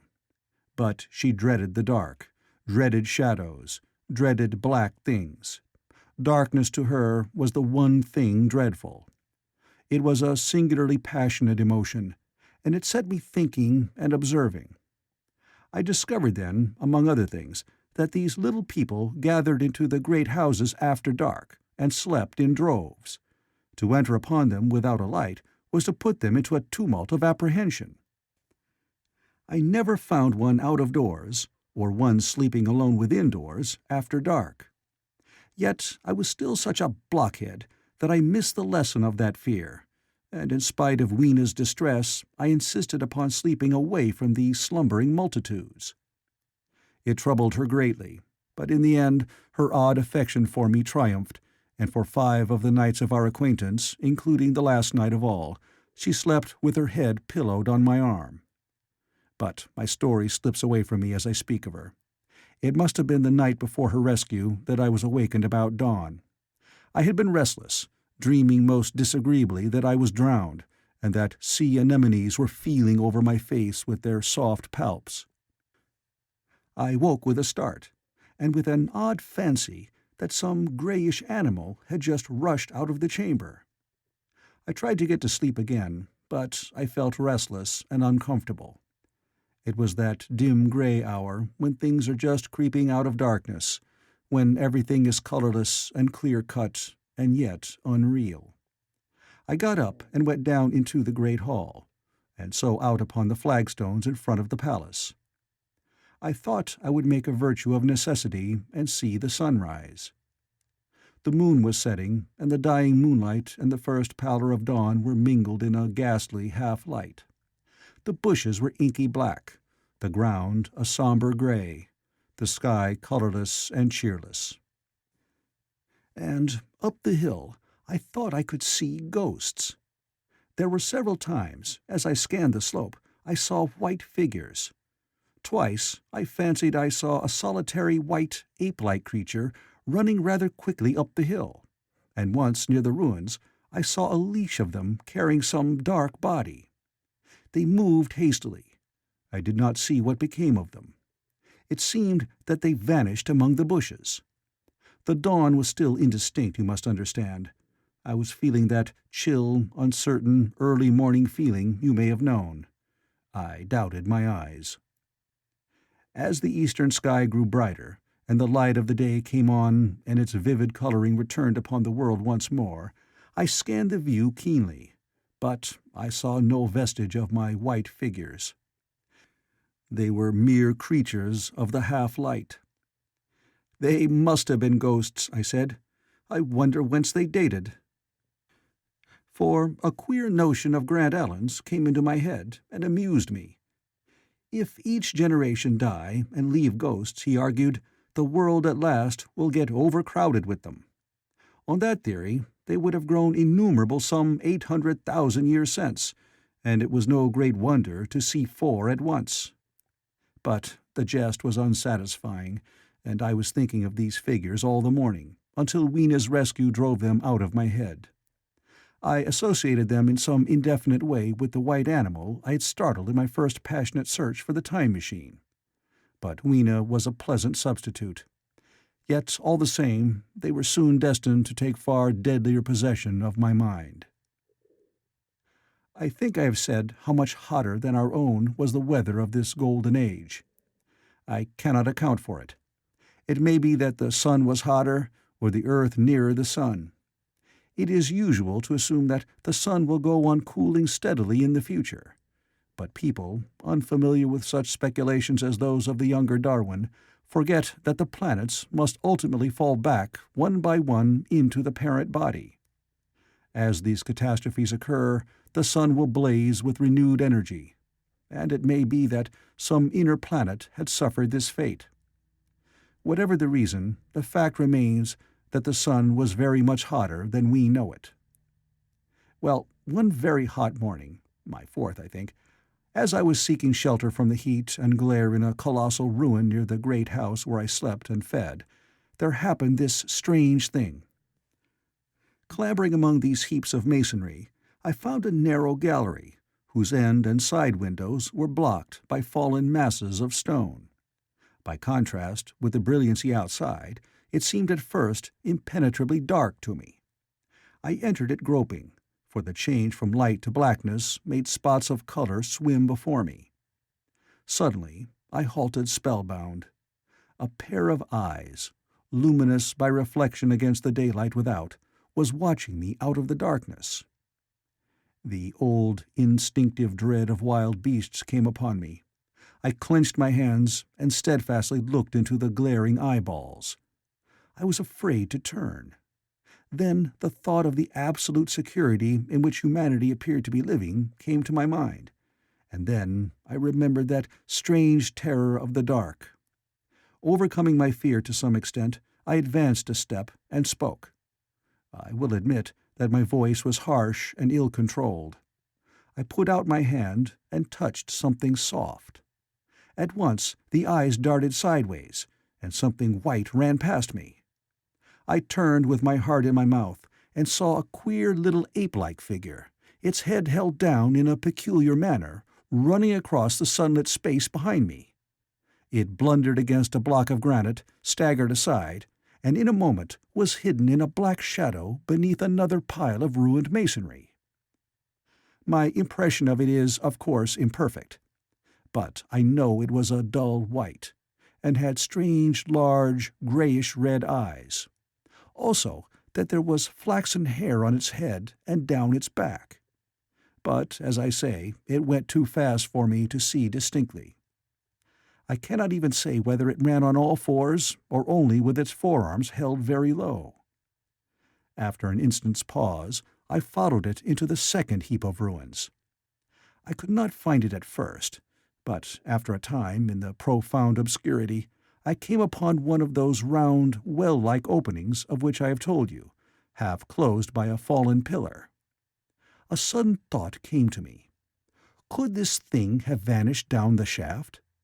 I lit a match, and looking down, I saw a small white moving creature, with large bright eyes which regarded me steadfastly as it retreated. It made me shudder. It was so like a human spider. It was clambering down the wall, and now I saw for the first time a number of metal foot and hand rests forming a kind of ladder down the shaft.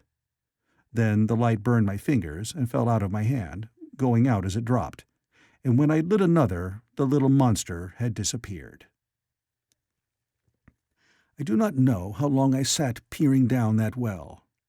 It was not for some time that I could succeed in persuading myself that the thing I had seen was human. But gradually the truth dawned on me, that man had not remained one species, but had differentiated into two distinct animals, that my graceful children of the upper world were not the sole descendants of our generation, but that this bleached, obscene, nocturnal thing which had flashed before me was also heir to all the ages. I thought of the flickering pillars, and of my theory of an underground ventilation. I began to suspect their true import. And what, I wondered, was this lemur doing in my scheme of a perfectly balanced organization? How was it related to the indolent serenity of the beautiful upper-worlders? And what was hidden down there at the foot of that shaft? I sat upon the edge of the well, telling myself that, at any rate, there was nothing to fear, and that there I must descend for the solution of my difficulties. And withal, I was absolutely afraid to go. As I hesitated, two of the beautiful upper-world people came running in their amorous sport across the daylight in the shadow. The male pursued the female, flinging flowers at her as he ran. They seemed distressed to find me, my arm against the overturned pillar, peering down the well. Apparently, it was considered bad form to remark these apertures, for when I pointed to this one, and tried to frame a question about it in their tongue, they were still more visibly distressed and turned away. But they were interested by my matches, and I struck some to amuse them. I tried them again about the well, and again I failed. So presently I left them, meaning to go back to Weena, and see what I could get from her. But my mind was already in revolution. My guesses and impressions were slipping and sliding to a new adjustment. I had now a clue to the import of these wells, to the ventilating towers, to the mystery of the ghosts, to say nothing of a hint at the meaning of the bronze gates and the fate of the time machine. And, very vaguely, there came a suggestion towards the solution of the economic problem that had puzzled me. Here was the new view. Plainly, this second species of man was subterranean. There were three circumstances in particular which made me think that its rare emergence above ground was the outcome of a long-continued underground habit. In the first place, there was the bleached look common in most animals that live largely in the dark, the white fish of the Kentucky caves, for instance. Then, those large eyes, with that capacity for reflecting light, are common features of nocturnal things, witness the owl and the cat. And last of all, that evident confusion in the sunshine, that hasty yet fumbling awkward flight towards dark shadow, and that peculiar carriage of the head while in the light, all reinforced the theory of an extreme sensitiveness of the retina. Beneath my feet, then, the earth must be tunneled enormously, and these tunnelings were the habitats of the new race. The presence of ventilating shafts and wells along the hill slopes, everywhere in fact except along the river valley, showed how universal were its ramifications. What so natural, then, as to assume that it was in this artificial underworld that such work as was necessary to the comfort of the daylight race was done?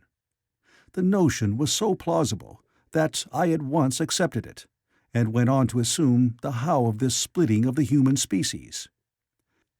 I dare say you will anticipate the shape of my theory, though, for myself, I very soon felt that it fell far short of the truth. At first, proceeding from the problems of our own age, it seemed clear as daylight to me that the gradual widening of the present merely temporary and social difference between the capitalist and the laborer was the key to the whole position. No doubt it will seem grotesque enough to you, and wildly incredible, and yet even now there are existing circumstances to point that way. There is a tendency to utilize underground space for the less ornamental purposes of civilization. There is the Metropolitan Railway in London, for instance. There are the new electric railways. There are subways. There are underground workrooms and restaurants, and they increase and multiply.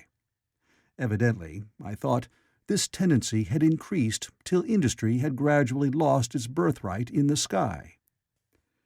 I mean that it had gone deeper and deeper into larger and ever larger underground factories, spending a still increasing amount of its time therein, till, in the end— Even now, does not an East End worker live in such artificial conditions as practically to be cut off from the natural surface of the earth?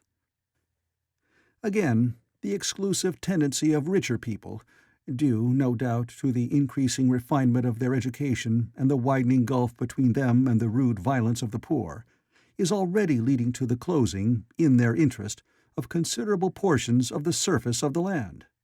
About London, for instance, perhaps half the prettier country is shut in against intrusion. And this same widening gulf, which is due to the length and expense of the higher educational process and the increased facilities for and temptations towards refined habits on the part of the rich, will make that exchange between class and class, that promotion by intermarriage, which at present retards the splitting of our species along lines of social stratification, less and less frequent. So, in the end, above ground you must have the haves, pursuing pleasure and comfort and beauty, and below ground the have-nots, the workers getting continually adapted to the conditions of their labor. Once they were there, they would no doubt have to pay rent, and not a little of it, for the ventilation of their caverns, and if they refused, they would starve or be suffocated for arrears. Such of them as were so constituted as to be miserable and rebellious would die, and in the end, the balance being permanent, the survivors would become as well adapted to the conditions of underground life and as happy in their way as the upper-world people were to theirs. As it seemed to me, the refined beauty and the etiolated pallor followed naturally enough. The great triumph of humanity I had dreamed of took a different shape in my mind. It had been no such triumph of moral education and general cooperation as I had imagined. Instead, I saw a real aristocracy, armed with a perfected science and working to a logical conclusion the industrial system of today. Its triumph had not been simply a triumph over nature, but a triumph over nature and the fellow man. This, I must warn you, was my theory at the time. I had no convenient cicerone in the pattern of the utopian books. My explanation may be absolutely wrong. I still think it is the most plausible one. But even on this supposition, the balanced civilization that was at least attained must have long since passed its zenith, and was now far fallen into decay. The too perfect security of the upper-worlders had led them to a slow movement of degeneration, to a general dwindling in size, strength, and intelligence. That I could see clearly enough already. What had happened to the underworlders I did not yet suspect, but from what I had seen of the Morlocks, that, by the way, was the name by which the creatures were called, I could imagine that the modification of the human type was even far more profound than among the Eloi, the beautiful race that I already knew. Then came troublesome doubts. Why had the Morlocks taken my time machine? For I felt sure it was they who had taken it. Why, too, if the Eloi were masters, could they not restore the machine to me? And why were they so terribly afraid of the dark? I proceeded, as I have said, to question Weena about this underworld, but here again I was disappointed. At first she would not understand my questions, and presently she refused to answer them. She shivered as though the topic was unendurable, and when I pressed her, perhaps a little harshly, she burst into tears. They were the only tears, except my own, I ever saw in that golden age. When I saw them, I ceased abruptly to trouble about the Morlocks, and was only concerned in banishing these signs of the human inheritance from Weena's eyes.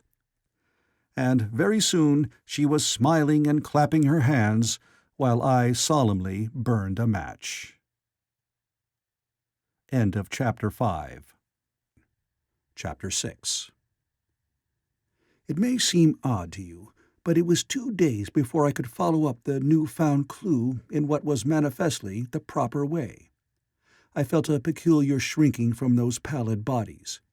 They were just the half-bleached color of the worms and things one sees preserved in spirit in a zoological museum.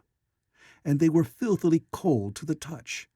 Probably my shrinking was largely due to the sympathetic influence of the Eloi, whose disgust of the Morlocks I now began to appreciate.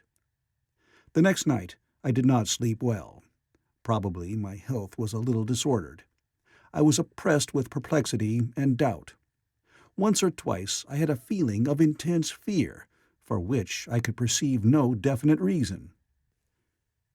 I remember creeping noiselessly into the great hall, where the little people were sleeping in the moonlight. That night Weena was among them, and feeling reassured by their presence. It occurred to me even then that in the course of a few days the moon must pass through its last quarter, and the nights grow dark, when the appearances of these unpleasant creatures from below, these whitened lemurs, this new vermin that had replaced the old, might be more abundant. And on both these days I had the restless feeling of one who shirks an inevitable duty. I felt assured that the time machine was only to be recovered by boldly penetrating these underground mysteries. Yet I could not face the mystery. If only I had had a companion, it would have been different. But I was so horribly alone, and even to clamber down into the darkness of the well appalled me. I don't know if you will understand my feeling, but I never felt quite safe at my back.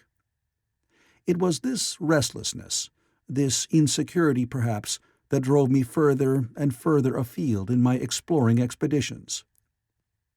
Going to the southwestward, towards the rising country that is now called Combe Wood, I observed far off, in the direction of 19th-century Banstead, a vast green structure, different in character from any I had hitherto seen.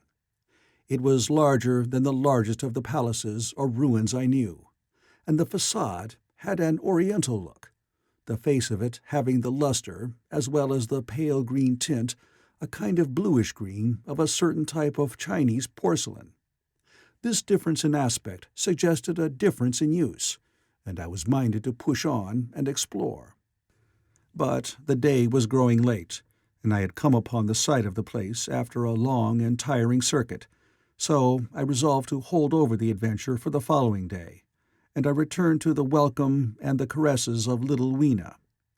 But next morning I perceived clearly enough that my curiosity regarding the palace of green porcelain was a piece of self-deception, to enable me to shirk, by another day, an experience I dreaded. I resolved I would make the descent without further waste of time, and started out in the early morning towards a well near the ruins of granite and aluminium. Little Weena ran with me. She danced beside me to the well, but when she saw me lean over the mouth and look downward, she seemed strangely disconcerted. "Good-bye, little Weena," I said, kissing her, and then, putting her down, I began to feel over the parapet for the climbing hooks. Rather hastily, I may as well confess, for I feared my courage might leak away. At first she watched me in amazement. Then she gave a most piteous cry, and running to me, she began to pull at me with her little hands. I think her opposition nerved me rather to proceed. I shook her off, perhaps a little roughly, and in another moment I was in the throat of the well. I saw her agonized face over the parapet, and smiled to reassure her. Then I clung to look down at the unstable hooks to which I clung. I had to clamber down a shaft of perhaps 200 yards. The descent was effected by means of metallic bars projecting from the sides of the well, and these being adapted to the needs of a creature much smaller and lighter than myself, I was speedily cramped and fatigued by the descent. And not simply fatigued. One of the bars bent suddenly under my weight, and almost swung me off into the blackness beneath. For a moment I hung by one hand, and after that experience I did not dare to rest again. Though my arms and back were presently acutely painful, I went on clambering down the sheer descent with as quick a motion as possible. Glancing upward, I saw the aperture, a small blue disk in which a star was visible, while little Weena's head showed as a round black projection. The thudding sound of a machine below grew louder and more oppressive. Everything save that little disk above was profoundly dark, and when I looked up again, Weena had disappeared. I was in an agony of discomfort. I had some thought of trying to go up the shaft again and leave the underworld alone. But even while I turned this over in my mind, I continued to descend. At last, with intense relief, I saw dimly coming up, a foot to the right of me, a slender loophole in the wall. Swinging myself in, I found it was the aperture of a narrow horizontal tunnel in which I could lie down and rest. It was not too soon. My arms ached, my back was cramped, and I was trembling with the prolonged terror of a fall.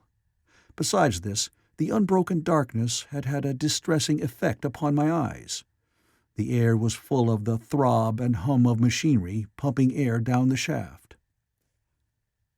I do not know how long I lay. I was roused by a soft hand touching my face. Starting up in the darkness, I snatched at my matches, and, hastily striking one, I saw 3 stooping white creatures, similar to the one I had seen above ground in the ruin, hastily retreating before the light. Living, as they did, in what appeared to me impenetrable darkness, their eyes were abnormally large and sensitive, just as are the pupils of the abysmal fishes, and they reflected the light in the same way. I have no doubt they could see me in that rayless obscurity, and they did not seem to have any fear of me apart from the light. But so soon as I struck a match in order to see them, they fled incontinently, vanishing into dark gutters and tunnels, from which their eyes glared at me in the strangest fashion. I tried to call to them, but the language they had was apparently different from that of the overworld people, so that I was needs left to my own unaided efforts, and the thought of flight before exploration was even then in my mind. But I said to myself, "You are in for it now," and feeling my way along the tunnel, I found the noise of machinery grow louder.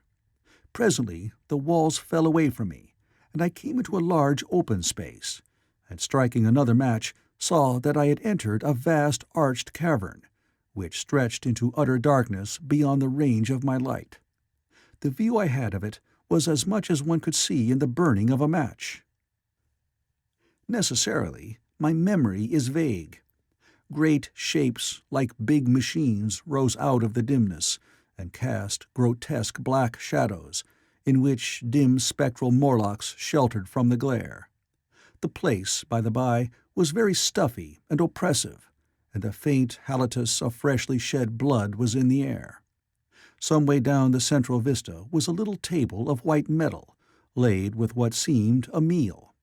The Morlocks, at any rate, were carnivorous. Even at the time, I remember wondering what large animal could have survived to furnish the red joint I saw. It was all very indistinct. The heavy smell, the big, unmeaning shapes, the obscene figures lurking in the shadows, and only waiting for the darkness to come at me again. Then the match burned down and stung my fingers and fell, a wriggling red spot in the blackness. I have thought since how particularly ill-equipped I was for such an experience. When I had started with the time machine, I had started with the absurd assumption that the men of the future would certainly be infinitely ahead of ourselves in all their appliances. I had come without arms, without medicine, without anything to smoke. At times I missed tobacco frightfully, even without enough matches. If only I had thought of a Kodak, I could have flashed that glimpse of the underworld in a second, and examined it at leisure. But, as it was, I stood there with only the weapons and the powers that nature had endowed me with, hands, feet, and teeth, these, and 4 safety matches that still remained to me.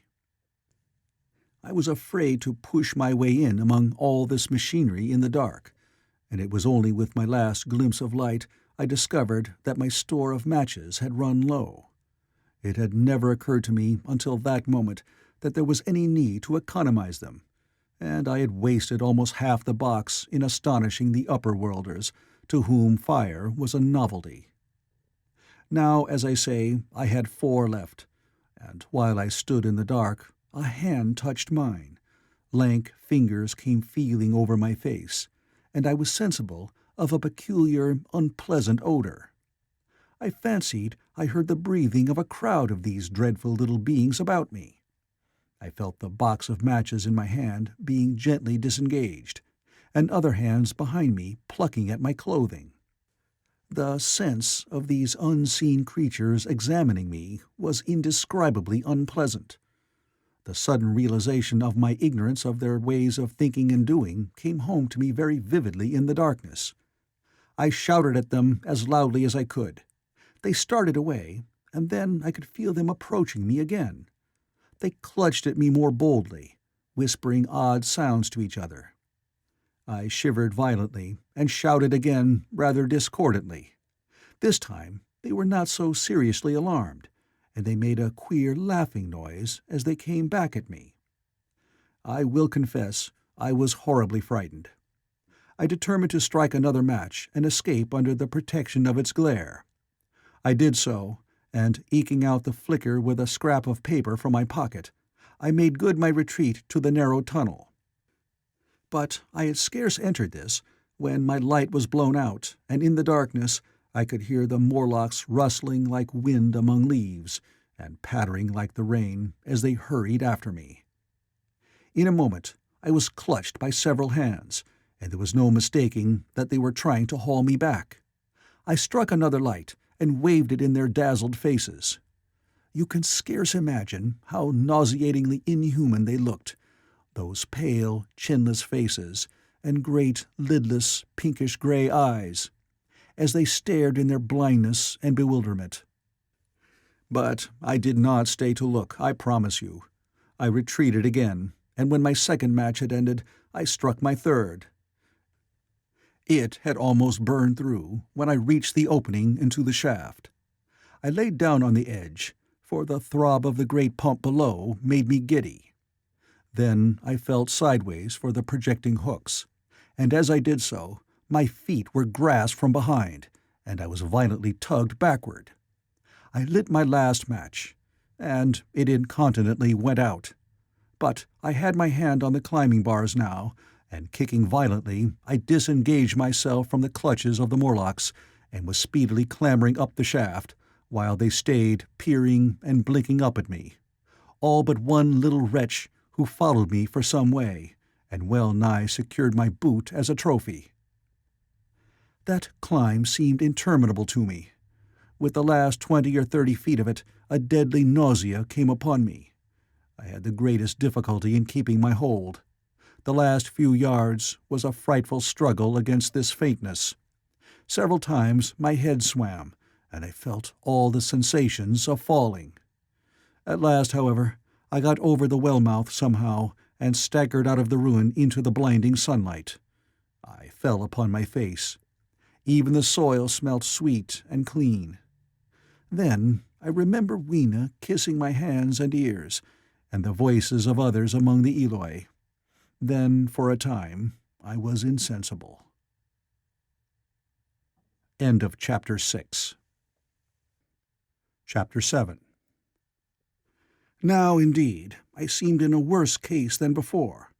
Hitherto, except during my night's anguish at the loss of the time machine, I had felt a sustaining hope of ultimate escape, but that hope was staggered by these new discoveries.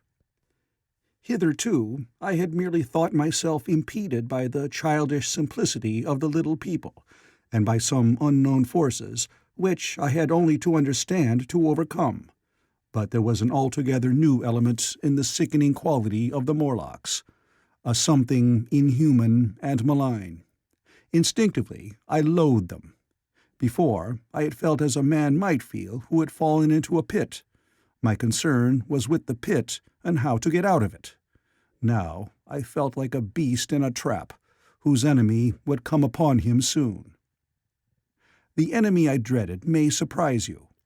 It was the darkness of the new moon. Weena had put this into my head by some at first incomprehensible remarks about the dark nights. It was not now such a very difficult problem to guess what the coming of dark nights might mean. The moon was on the wane.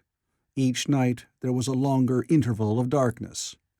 And now I understood to some slight degree at least the reason of the fear of the little upper-world people for the dark. I wondered vaguely what foul villainy it might be that the Morlocks did under the new moon. I felt pretty sure now that my second hypothesis was all wrong. The upper-world people might once have been the favored aristocracy, and the Morlocks their mechanical servants. But that had long since passed away. The two species that had resulted from the evolution of man were sliding down towards, or had already arrived at, an altogether new relationship. The Eloi, like the Carolingian kings, had decayed to a mere beautiful futility. They still possessed the earth on sufferance, since the Morlocks, subterranean for innumerable generations, had come at last to find the daylit surface intolerable. And the Morlocks made their garments, I inferred, and maintained them in their habitual needs, perhaps through the survival of an old habit of service. They did it as a standing horse paws with his foot, or as a man enjoys killing animals in sport, because ancient and departed necessities had impressed it on the organism. But clearly the old order was already in part reversed. The nemesis of the delicate ones was creeping on apace. Ages ago, thousands of generations ago, man had thrust his brother man out of the ease and the sunshine, and now that brother was coming back changed. Already the Eloi had begun to learn one old lesson anew. They were becoming reacquainted with fear. And suddenly there came into my head the memory of the meat I had seen in the underworld. It seemed odd how it floated into my mind, not stirred up, as it were, by the current of my meditations, but coming in almost like a question from outside. I tried to recall the form of it. I had a vague sense of something familiar, but I could not tell what it was at the time. Still, however helpless the little people in the presence of their mysterious fear, I was differently constituted. I came out of this age of ours, this ripe prime of the human race, when fear does not paralyze and mystery has lost its terrors. I, at least, would defend myself. Without further delay, I determined to make myself arms and a fastness where I might sleep. With that refuge as a base, I could face this strange world with some of that confidence I had lost in realizing to what creatures night by night I lay exposed. I felt I could never sleep again until my bed was secure from them. I shuddered with horror to think how they must already have examined me. I wandered during the afternoon along the valley of the Thames, but found nothing that commended itself to my mind as inaccessible. All the buildings and trees seemed easily practical to such dexterous climbers as the Morlocks, to judge by their wells, must be. Then the tall pinnacles of the Palace of Green Porcelain and the polished gleam of its walls came back to my memory, and in the evening, taking Weena like a child upon my shoulder, I went up the hills towards the southwest.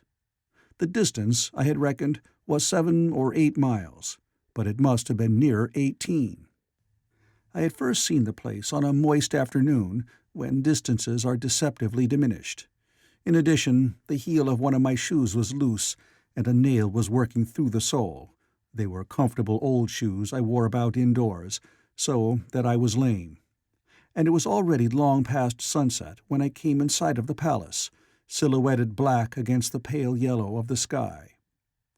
Weena had been hugely delighted when I began to carry her, but after a while she desired me to let her down and ran along by the side of me, occasionally darting off on either hand to pick flowers to stick in my pockets.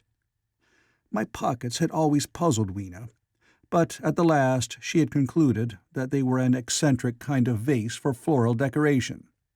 At least she utilized them for that purpose. And that reminds me, in changing my jacket, I found— The time-traveler paused, put his hand into his pocket, and silently placed 2 withered flowers, not unlike very large white mallows, upon the little table. Then he resumed his narrative.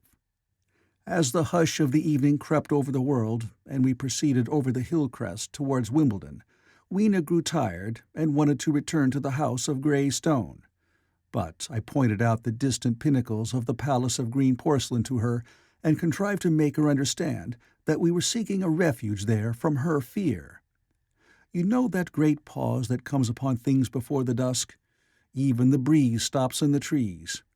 To me, there is always an air of expectation about that evening stillness. The sky was clear, remote, and empty, save for a few horizontal bars far down in the sunset.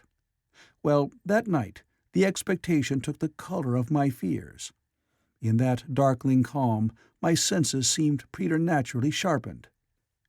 I fancied I could even feel the hollowness of the ground beneath my feet, could, indeed, almost see through it the Morlocks on their ant-hill, going hither and thither and waiting for the dark. In my excitement, I fancied that they would receive my invasion of their burrows as a declaration of war. And why had they taken my time machine? So we went on in the quiet, and the twilight deepened into night. The clear blue of the distance faded, and one star after another came out. The ground grew dim and the trees black. Weena's fears and her fatigue grew upon her. I took her in my arms and talked to her and caressed her. Then, as the darkness grew deeper, she put her arms round my neck and, closing her eyes, tightly pressed her face against my shoulder. So we went down a long slope into a valley, and there, in the dimness, I almost walked into a little river. This I waded, and went up on the opposite side of the valley, past a number of sleeping-houses, and by a statue, a faun or some such figure, minus the head. Here, too, were acacias. So far I had seen nothing of the Morlocks, but it was yet early in the night, and the darker hours before the old moon rose were still to come. From the brow of the next hill, I saw a thick wood spreading wide and black before me. I hesitated at this. I could see no end to it, either to the right or the left. Feeling tired, my feet in particular were very sore, I carefully lowered Weena from my shoulder as I halted, and sat down upon the turf. I could no longer see the palace of green porcelain, and I was in doubt of my direction. I looked into the thickness of the wood and thought of what it might hide. Under that dense tangle of branches one would be out of sight of the stars. Even were there no other lurking danger, a danger I did not care to let my imagination loose upon, there would still be all the roots to stumble over and the tree boles to strike against. I was very tired, too, after the excitements of the day, so I decided that I would not face it, but would pass the night upon the open hill. Weena, I was glad to find, was fast asleep. I carefully wrapped her in my jacket and sat down beside her to wait for the moonrise. The hillside was quiet and deserted, but from the black of the wood there came now and then a stir of living things. Above me shone the stars, for the night was very clear. I felt a certain sense of friendly comfort in their twinkling. All the old constellations had gone from the sky, however. That slow movement which is imperceptible in 100 human lifetimes had long since rearranged them in unfamiliar groupings. But the Milky Way, it seemed to me, was still the same tattered streamer of stardust as of yore. Southward, as I judged it, was a very bright red star that was new to me. It was even more splendid than our own green Sirius. And amid all these scintillating points of light, one bright planet shone kindly and steadily, like the face of an old friend. Looking at these stars suddenly dwarfed my own troubles and all the gravities of terrestrial life. I thought of their unfathomable distance, and the slow, inevitable drift of their movements out of the unknown past into the unknown future. I thought of the great precessional cycle that the pole of the earth describes. Only 40 times had that silent revolution occurred during all the years that I had traversed, and during these few revolutions all the activity, all the traditions, the complex organizations, the nations, languages, literatures, aspirations, even the mere memory of man as I knew him, had been swept out of existence. Instead were these frail creatures, who had forgotten their high ancestry, and the white things of which I went in terror. Then I thought of the great fear that was between the two species, and for the first time, with a sudden shiver, came the clear knowledge of what the meat I had seen might be. Yet it was too horrible. I looked at little Weena sleeping beside me, her face white and star-like under the stars, and forthwith dismissed the thought. Through that long night I held my mind off the Morlocks as well as I could, and whiled away the time by trying to fancy I could find signs of the old constellations in the new confusion. The sky kept very clear, except for a hazy cloud or so. No doubt I dozed at times. Then, as my vigil wore on, came a faintness in the eastward sky, like the reflection of some colourless fire, and the old moon rose, thin and peaked and white. And close behind, and overtaking it, and overflowing it, the dawn came, pale at first, and then growing pink and warm. No Morlocks had approached us. Indeed, I had seen none upon the hill that night. And in the confidence of renewed day, it almost seemed to me that my fear had been unreasonable. I stood up and found my foot with the loose heel swollen at the ankle, and painful under the heel, so I sat down again, took off my shoes, and flung them away. I awakened Weena, and we went down into the wood, now green and pleasant, instead of black and forbidding. We found some fruit wherewith to break our fast. We soon met others of the dainty ones, laughing and dancing in the sunlight, as though there were no such thing in nature as the night. And then I thought once more of the meat I had seen. I felt assured now of what it was, and from the bottom of my heart I pitied this last feeble rill from the great flood of humanity. Clearly, at some time in the long ago of human decay, the Morlocks' food had run short. Possibly they had lived on rats and such like vermin. Even now, man is far less discriminating and exclusive in his food than he was, far less than any monkey. His prejudice against human flesh is no deep-seated instinct. And so, these inhuman sons of men— I tried to look at the thing in a scientific spirit. After all, they were less human and more remote than our cannibal ancestors of 3,000 or 4,000 years ago. And the intelligence that would have made this state of things a torment had gone. Why should I trouble myself?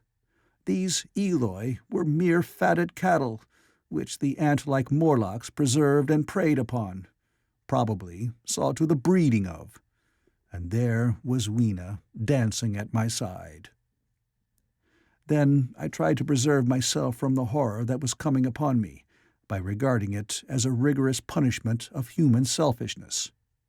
Man had been content to live in ease and delight upon the labors of his fellow man, had taken necessity as his watchword and excuse, and in the fullness of time necessity had come home to him. I even tried a Carlyle-like scorn of this wretched aristocracy in decay.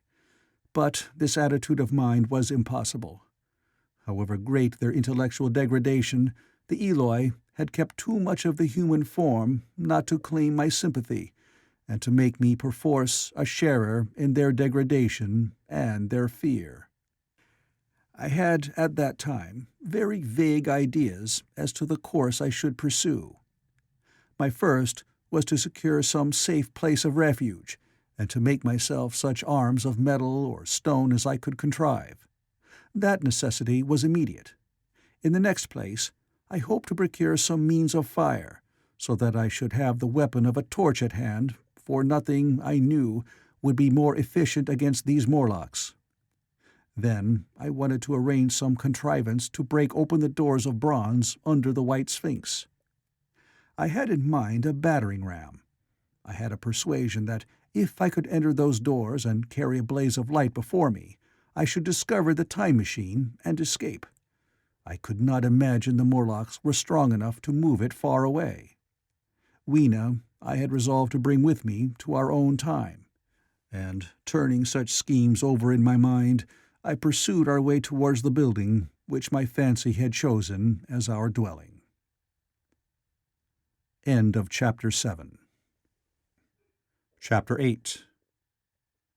I found the palace of green porcelain, when we approached it about noon, deserted and falling into ruin. Only ragged vestiges of glass remained in its windows, and great sheets of the green facing had fallen away from the corroded metallic framework. It lay very high upon a turfy down, and looking northeastward before I entered it, I was surprised to see a large estuary, or even creek, where I judged Wandsworth and Battersea must have once been. I thought then, though I never followed up the thought, of what might have happened, or might be happening, to the living things in the sea.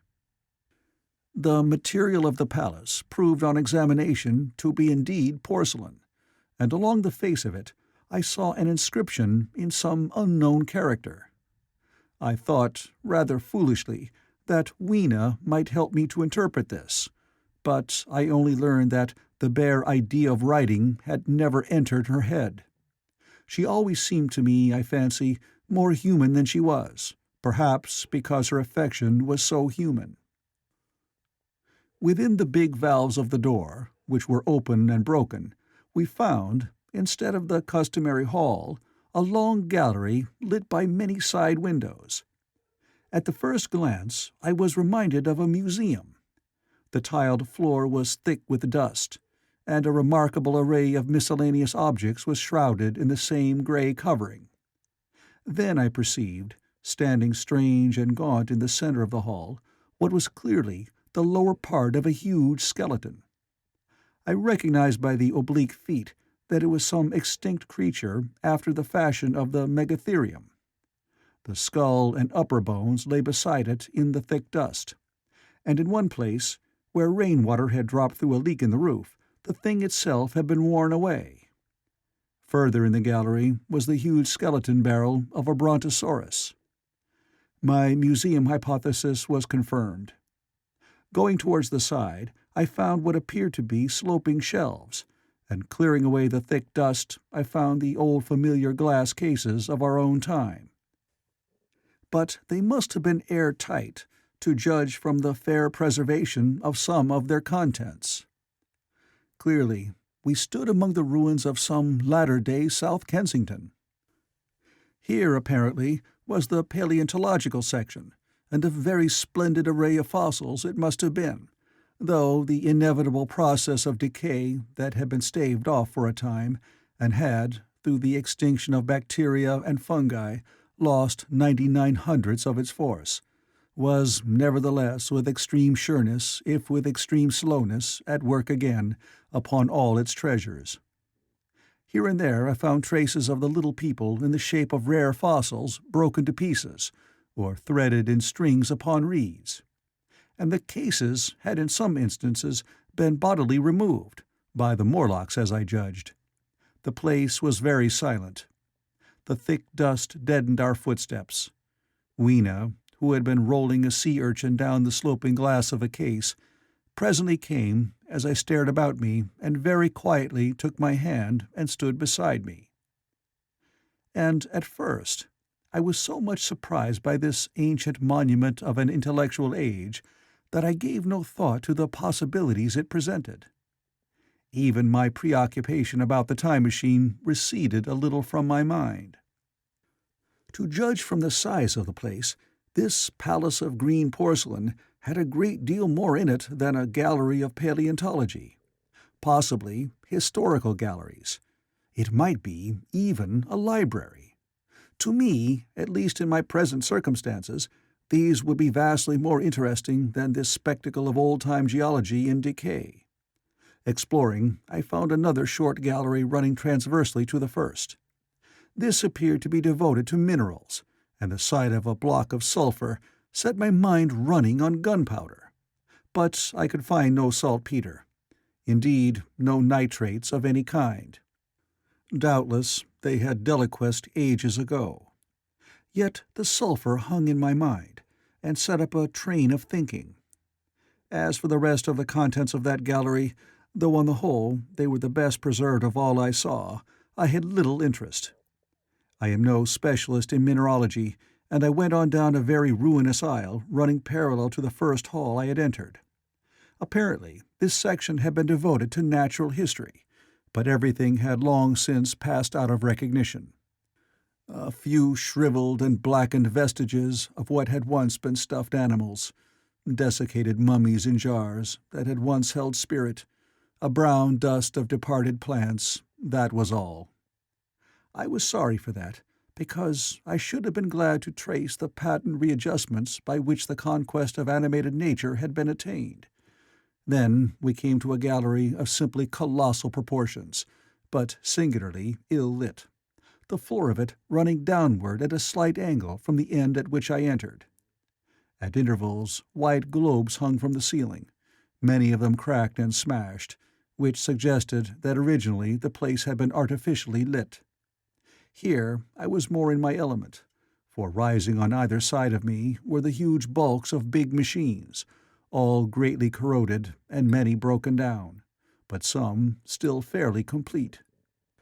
You know, I have a certain weakness for mechanism, and I was inclined to linger among these, the more so, as for the most part they had the interest of puzzles, and I could make only the vaguest guesses at what they were for. I fancied that if I could solve their puzzles, I should find myself in possession of powers that might be of use against the Morlocks. Suddenly Weena came very close to my side, so suddenly that she startled me. Had it not been for her, I do not think I should have noticed that the floor of the gallery sloped at all. Footnote: it may be, of course, that the floor did not slope, but that the museum was built into the side of a hill. Editor. The end I had come in at was quite above ground, and was lit by rare, slit-like windows. As you went down the length, the ground came up against these windows, until at last there was a pit like the area of a London house before each, and only a narrow line of daylight at the top. I went slowly along, puzzling about the machines, and had been too intent upon them to notice the gradual diminution of the light, until Weena's increasing apprehensions drew my attention. Then I saw that the gallery ran down at last into a thick darkness. I hesitated, and then, as I looked round me, I saw that the dust was less abundant and its surface less even. Further away towards the dimness, it appeared to be broken by a number of small, narrow footprints. My sense of the immediate presence of the Morlocks revived at that. I felt that I was wasting my time in the academic examination of machinery. I called to mind that it was already far advanced in the afternoon, and that I had still no weapon, no refuge, and no means of making a fire. And then, down in the remote blackness of the gallery, I heard a peculiar pattering, and the same odd noises I had heard down the well. I took Weena's hand. Then, struck with a sudden idea, I left her and turned to a machine from which projected a lever not unlike those in a signal box. Clambering up the stand and grasping this lever in my hands, I put all my weight upon it sideways. Suddenly Weena, deserted in the central aisle, began to whimper. I had judged the strength of the lever pretty correctly, for it snapped after a minute's strain, and I rejoined her with a mace in my hand, more than sufficient, I judged, for any Morlock skull I might encounter. And I longed very much to kill a Morlock or so. Very inhuman, you may think, to want to go killing one's own descendants. But it was impossible, somehow, to feel any humanity in the things. Only my disinclination to leave Weena, and a persuasion that if I began to slake my thirst for murder, my time machine might suffer, restrained me from going straight down the gallery and killing the brutes I heard. Well, mace in one hand and Weena in the other, I went out of that gallery and into another and still larger one, which, at the first glance, reminded me of a military chapel hung with tattered flags. The brown and charred rags that hung from the sides of it I presently recognized as the decaying vestiges of books. They had long since dropped to pieces, and every semblance of print had left them. But here and there were warped boards and cracked metallic clasps that told the tale well enough. Had I been a literary man, I might, perhaps, have moralized upon the futility of all ambition. But as it was, the thing that struck me with the keenest force was the enormous waste of labor to which this somber wilderness of rotting paper testified. At the time, I will confess that I thought chiefly of the Philosophical Transactions and my own 17 papers upon physical optics. Then, going up a broad staircase, we came to what may once have been a gallery of technical chemistry, and here I had not a little hope of useful discoveries. Except at one end, where the roof had collapsed, this gallery was well preserved. I went eagerly to every unbroken case, and at last, in one of the really airtight cases, I found a box of matches. Very eagerly I tried them. They were perfectly good. They were not even damp. I turned to Weena. "Dance!" I cried to her in her own tongue, for now I had a weapon indeed against the horrible creatures we feared. And so, in that derelict museum, upon the thick soft carpeting of dust, to Weena's huge delight, I solemnly performed a kind of composite dance, whistling The Land of the Leal as cheerfully as I could. In part it was a modest can-can, in part a step dance, in part a skirt dance, so far as my tailcoat permitted, and in part original. For I am naturally inventive, as you know. Now, I still think that for this box of matches to have escaped the wear of time for immemorial years was most strange. As for me, it was a most fortunate thing. Yet, oddly enough, I found a far unlikelier substance, and that was camphor. I found it in a sealed jar, that by chance, I suppose, had been really hermetically sealed. I fancied at first that it was paraffin wax, and smashed the glass accordingly. But the odor of camphor was unmistakable. In the universal decay, this volatile substance had chanced to survive, perhaps through many thousands of centuries. It reminded me of a sepia painting I had once seen done from the ink of a fossil belemnite that must have perished and become fossilized millions of years ago. I was about to throw it away, but I remembered that it was inflammable and burned with a good bright flame, was in fact an excellent candle, and I put it in my pocket. I found no explosives, however, nor any means of breaking down the bronze doors. As yet, my iron crowbar was the most helpful thing I had chanced upon.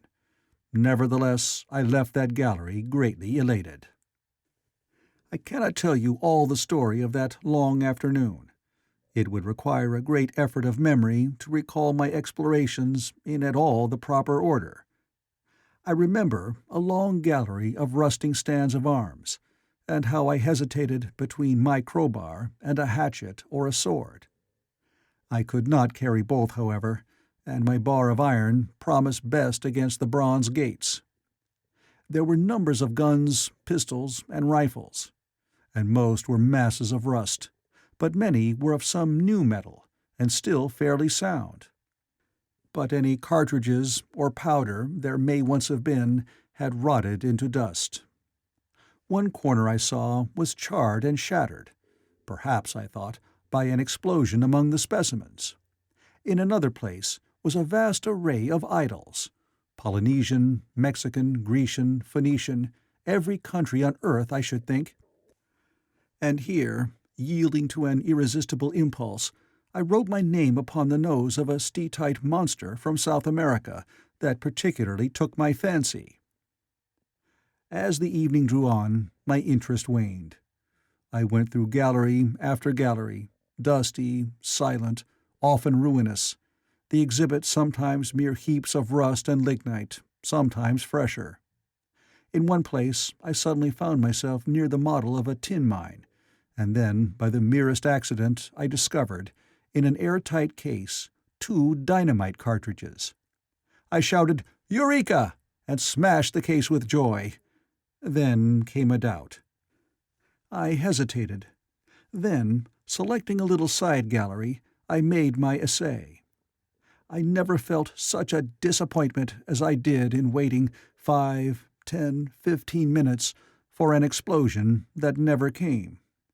Of course, the things were dummies, as I might have guessed from their presence. I really believe that, had they not been so, I should have rushed off incontinently and blown Sphinx, bronze doors, and, as it proved, my chances of finding the time machine altogether into non-existence. It was after that, I think, that we came to a little open court within the palace. It was turfed and had 3 fruit trees, so we rested and refreshed ourselves. Toward sunset, I began to consider our position. Night was creeping upon us, and my inaccessible hiding place had still to be found. But that troubled me very little now. I had in my possession a thing that was perhaps the best of all defenses against the Morlocks. I had matches. I had the camphor in my pocket, too, if a blaze were needed. It seemed to me that the best thing we could do would be to pass the night in the open, protected by a fire. In the morning there was the getting of the time machine. Towards that, as yet, I had only my iron mace. But now, with my growing knowledge, I felt very differently towards those bronze doors. Up to this, I had refrained from forcing them, largely because of the mystery on the other side.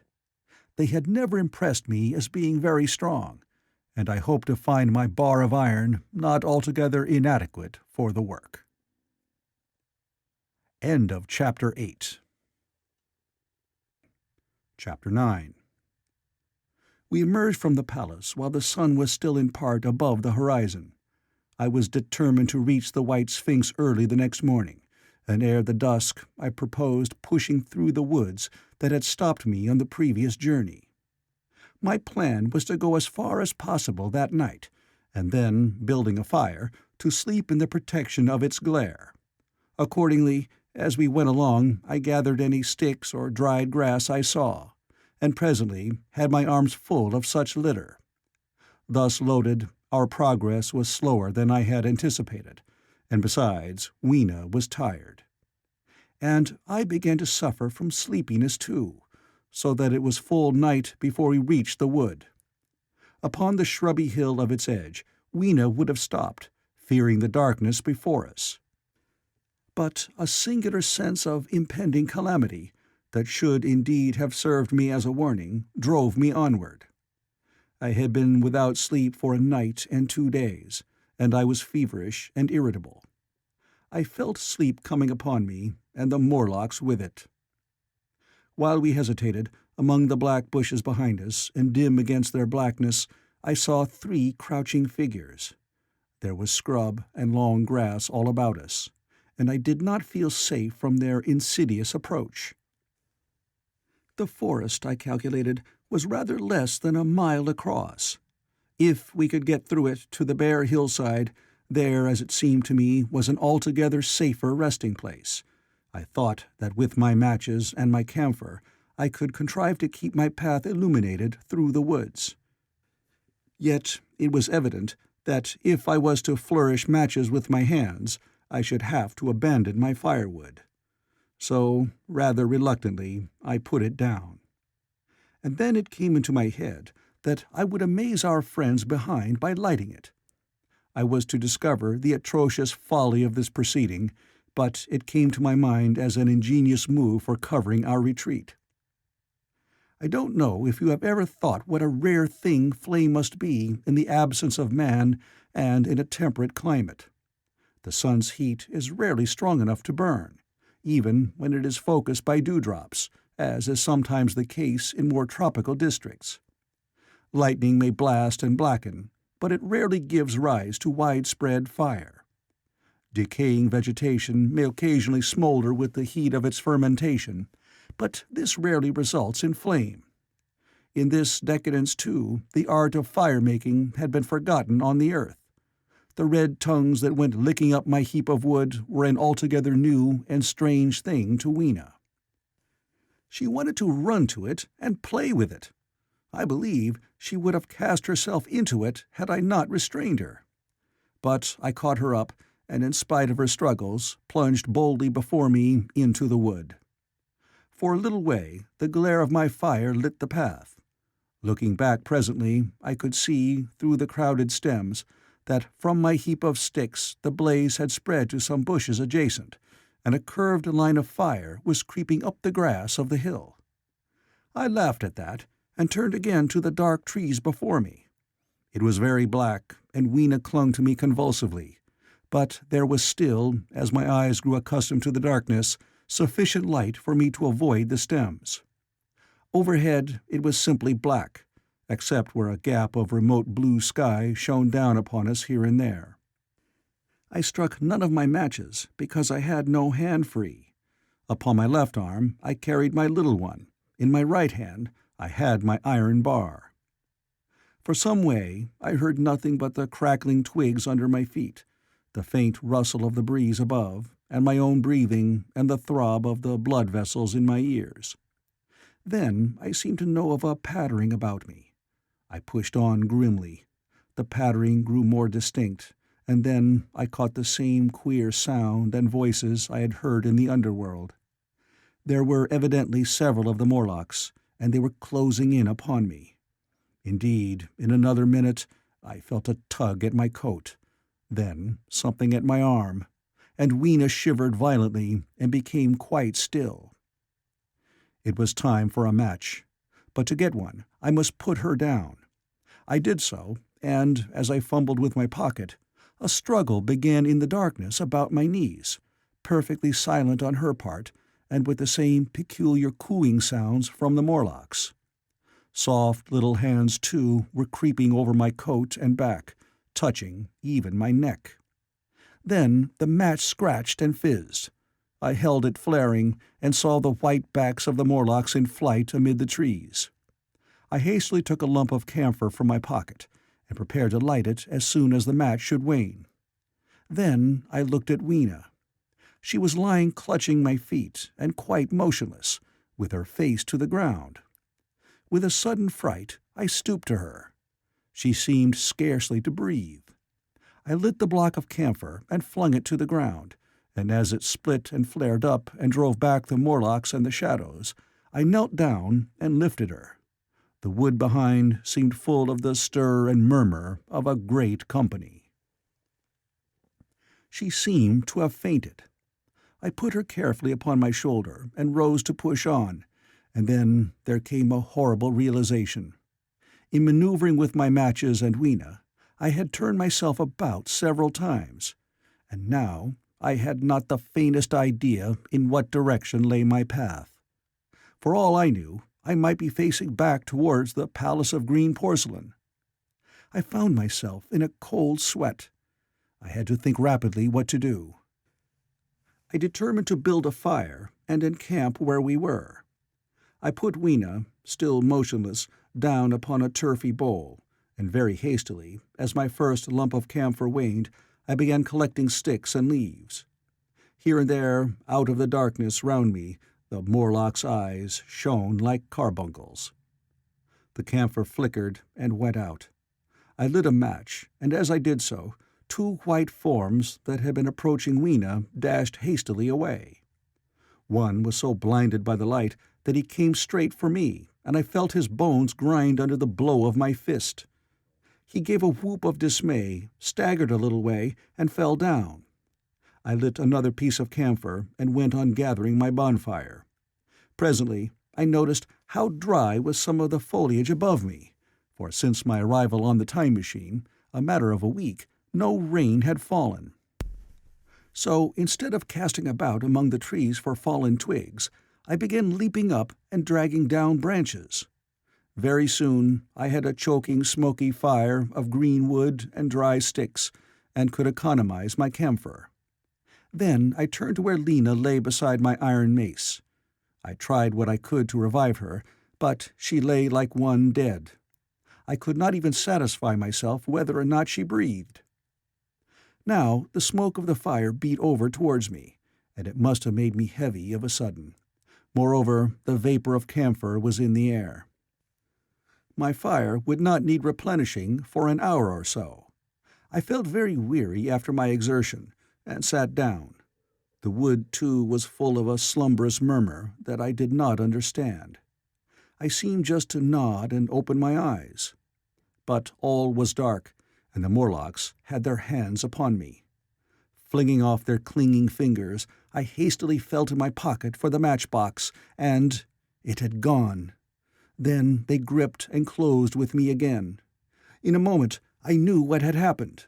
I had slept, and my fire had gone out, and the bitterness of death came over my soul. The forest seemed full of the smell of burning wood. I was caught by the neck, by the hair, by the arms, and pulled down. It was indescribably horrible in the darkness to feel all those soft creatures heaped upon me. I felt as if I was in a monstrous spider's web. I was overpowered and went down. I felt little teeth nipping at my neck. I rolled over, and as I did so, my hand came against my iron lever. It gave me strength. I struggled up, shaking the human rats from me, and holding the bar short, I thrust where I judged their faces might be. I could feel the succulent giving of flesh and bone under my blows, and for a moment I was free. The strange exultation that so often seems to accompany hard fighting came upon me. I knew that both I and Weena were lost, but I determined to make the Morlocks pay for their meat. I stood with my back to a tree, swinging the iron bar before me. The whole wood was full of the stir and cries of them. A minute passed. Their voices seemed to rise to a higher pitch of excitement, and their movements grew faster. Yet none came within reach. I stood glaring at the blackness. Then suddenly came hope. What if the Morlocks were afraid? And close on the heels of that came a strange thing. The darkness seemed to grow luminous. Very dimly, I began to see the Morlocks about me. 3 battered at my feet, and then I recognized, with incredulous surprise, that the others were running, in an incessant stream, as it seemed, from behind me and away through the wood in front. And their backs seemed no longer white, but reddish. As I stood agape, I saw a little red spark go drifting across a gap of starlight between the branches and vanish. And at that I understood the smell of burning wood, the slumberous murmur that was growing now into a gusty roar, the red glow, and the Morlock's flight. Stepping out from behind my tree and looking back, I saw, through the black pillars of the nearer trees, the flames of the burning forest. It was my first fire coming after me. With that I looked for Weena, but she was gone. The hissing and crackling behind me, the explosive thud as each fresh tree burst into flame, left little time for reflection. My iron bar still gripped, I followed in the Morlock's path. It was a close race. Once the flames crept forward so swiftly on my right as I ran that I was outflanked and had to strike off to the left. But at last I emerged upon a small open space, and as I did so, a Morlock came blundering towards me, and past me, and went on straight into the fire. And now I was able to see the most weird and horrible thing, I think, of all that I beheld in that future age. This whole space was as bright as day, with the reflection of the fire. In the center was a hillock or tumulus, surmounted by a scorched hawthorn. Beyond this was another arm of the burning forest, with yellow tongues already writhing from it, completely encircling the space with a fence of fire. Upon the hillside were some 30 or 40 Morlocks, dazzled by the light and heat, and blundering hither and thither against each other in their bewilderment. At first I did not realize their blindness, and struck furiously at them with my bar, in a frenzy of fear, as they approached me, killing one and crippling several more. But when I had watched the gestures of one of them groping under the hawthorn against the red sky, and heard their moans, I was assured of their absolute helplessness and misery in the glare, and I struck no more of them. Yet every now and then one would come straight towards me, setting loose a quivering horror that made me quick to elude him. At one time the flames died down somewhat, and I feared the foul creatures would presently be able to see me. I was thinking of beginning the fight by killing some of them before this should happen, but the fire burst out again brightly, and I stayed my hand. I walked about the hill among them and avoided them, looking for some trace of Weena. But Weena was gone. At last I sat down on the summit of the hillock and watched this strange, incredible company of blind things groping to and fro, and making uncanny noises to each other as the glare of the fire beat on them. The coiling uprush of smoke streamed across the sky, and through the rare tatters of that red canopy, remote as though they belonged to another universe, shone the little stars. 2 or 3 Morlocks came blundering into me, and I drove them off with blows of my fists, trembling as I did so. For the most part of that night I was persuaded it was a nightmare. I bit myself and screamed in a passionate desire to awake. I beat the ground with my hands, and got up and sat down again, and wandered here and there, and again sat down. Then I would fall to rubbing my eyes and calling upon God to let me awake. Thrice I saw Morlocks put their heads down in a kind of agony and rush into the flames. But at last, above the subsiding red of the fire, above the streaming masses of black smoke and the whitening and blackening tree stumps, and the diminishing numbers of these dim creatures, came the white light of the day. I searched again for traces of Weena, but there were none. It was plain that they had left her poor little body in the forest. I cannot describe how it relieved me to think that it had escaped the awful fate to which it seemed destined.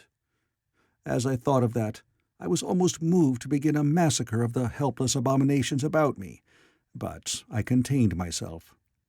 The hillock, as I have said, was a kind of island in the forest. From its summit I could now make out through a haze of smoke the palace of green porcelain, and from that I could get my bearings for the White Sphinx. And so, leaving the remnant of these damned souls still going hither and thither and moaning, as the day grew clearer I tied some grass about my feet and limped on across smoking ashes and among black stems that still pulsated internally with fire, towards the hiding-place of the time machine. I walked slowly, for I was almost exhausted as well as lame, and I felt the intensest wretchedness for the horrible death of little Weena. It seemed an overwhelming calamity.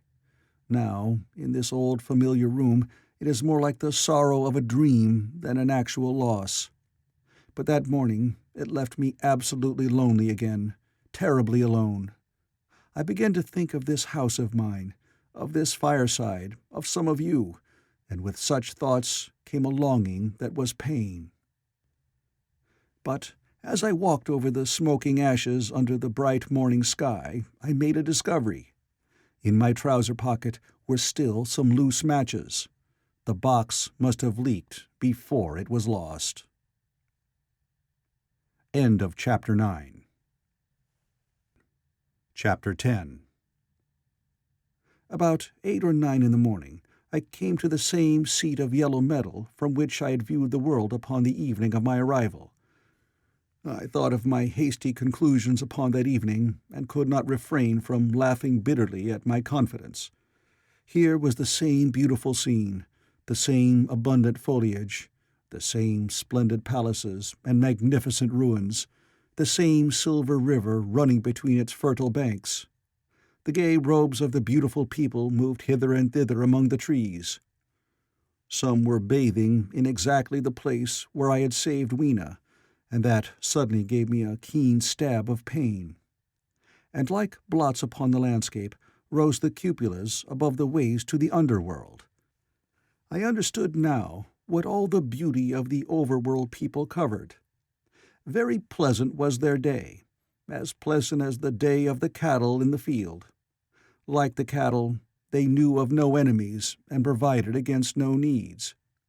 And their end was the same. I grieved to think how brief the dream of the human intellect had been. It had committed suicide. It had set itself steadfastly towards comfort and ease, a balanced society with security and permanency as its watchword. It had attained its hopes, and come to this at last. Once, life and property must have reached almost absolute safety. The rich had been assured of his wealth and comfort, the toiler assured of his life and work. No doubt in that perfect world there had been no unemployed problem, no social question left unsolved, and a great quiet had followed. It is a law of nature we overlook, that intellectual versatility is the compensation for change, danger, and trouble. An animal perfectly in harmony with its environment is a perfect mechanism. Nature never appeals to intelligence until habit and instinct are useless. There is no intelligence where there is no change and no need of change. Only those animals partake of intelligence that have to meet a huge variety of needs and dangers. So, as I see it, the upper-world man had drifted towards his feeble prettiness, and the underworld to mere mechanical industry. But that perfect state had lacked one thing even for mechanical perfection: absolute permanency. Apparently, as time went on, the feeding of the underworld, however it was affected, had become disjointed. Mother Necessity, who had been staved off for a few thousand years, came back again, and she began below. The underworld, being in contact with machinery, which, however perfect, still needs some little thought outside habit, had probably retained perforce rather more initiative, if less of every other human character, than the upper. And when other meat failed them, they turned to what old habit had hitherto forbidden. So I say I saw it in my last view of the world of 802,701. It may be as wrong an explanation as mortal wit could invent. It is how the thing shaped itself to me, and as that I give it to you. After the fatigues, excitements, and terrors of the past days, and in spite of my grief, this seat and the tranquil view and the warm sunlight were very pleasant. I was very tired and sleepy, and soon my theorizing passed into dozing. Catching myself at that, I took my own hint, and spreading myself out upon the turf, I had a long and refreshing sleep. I awoke a little before sunsetting. I now felt safe against being caught napping by the Morlocks, and stretching myself, I came down on the hill towards the White Sphinx. I had my crowbar in one hand, and the other hand played with the matches in my pocket. And now came a most unexpected thing.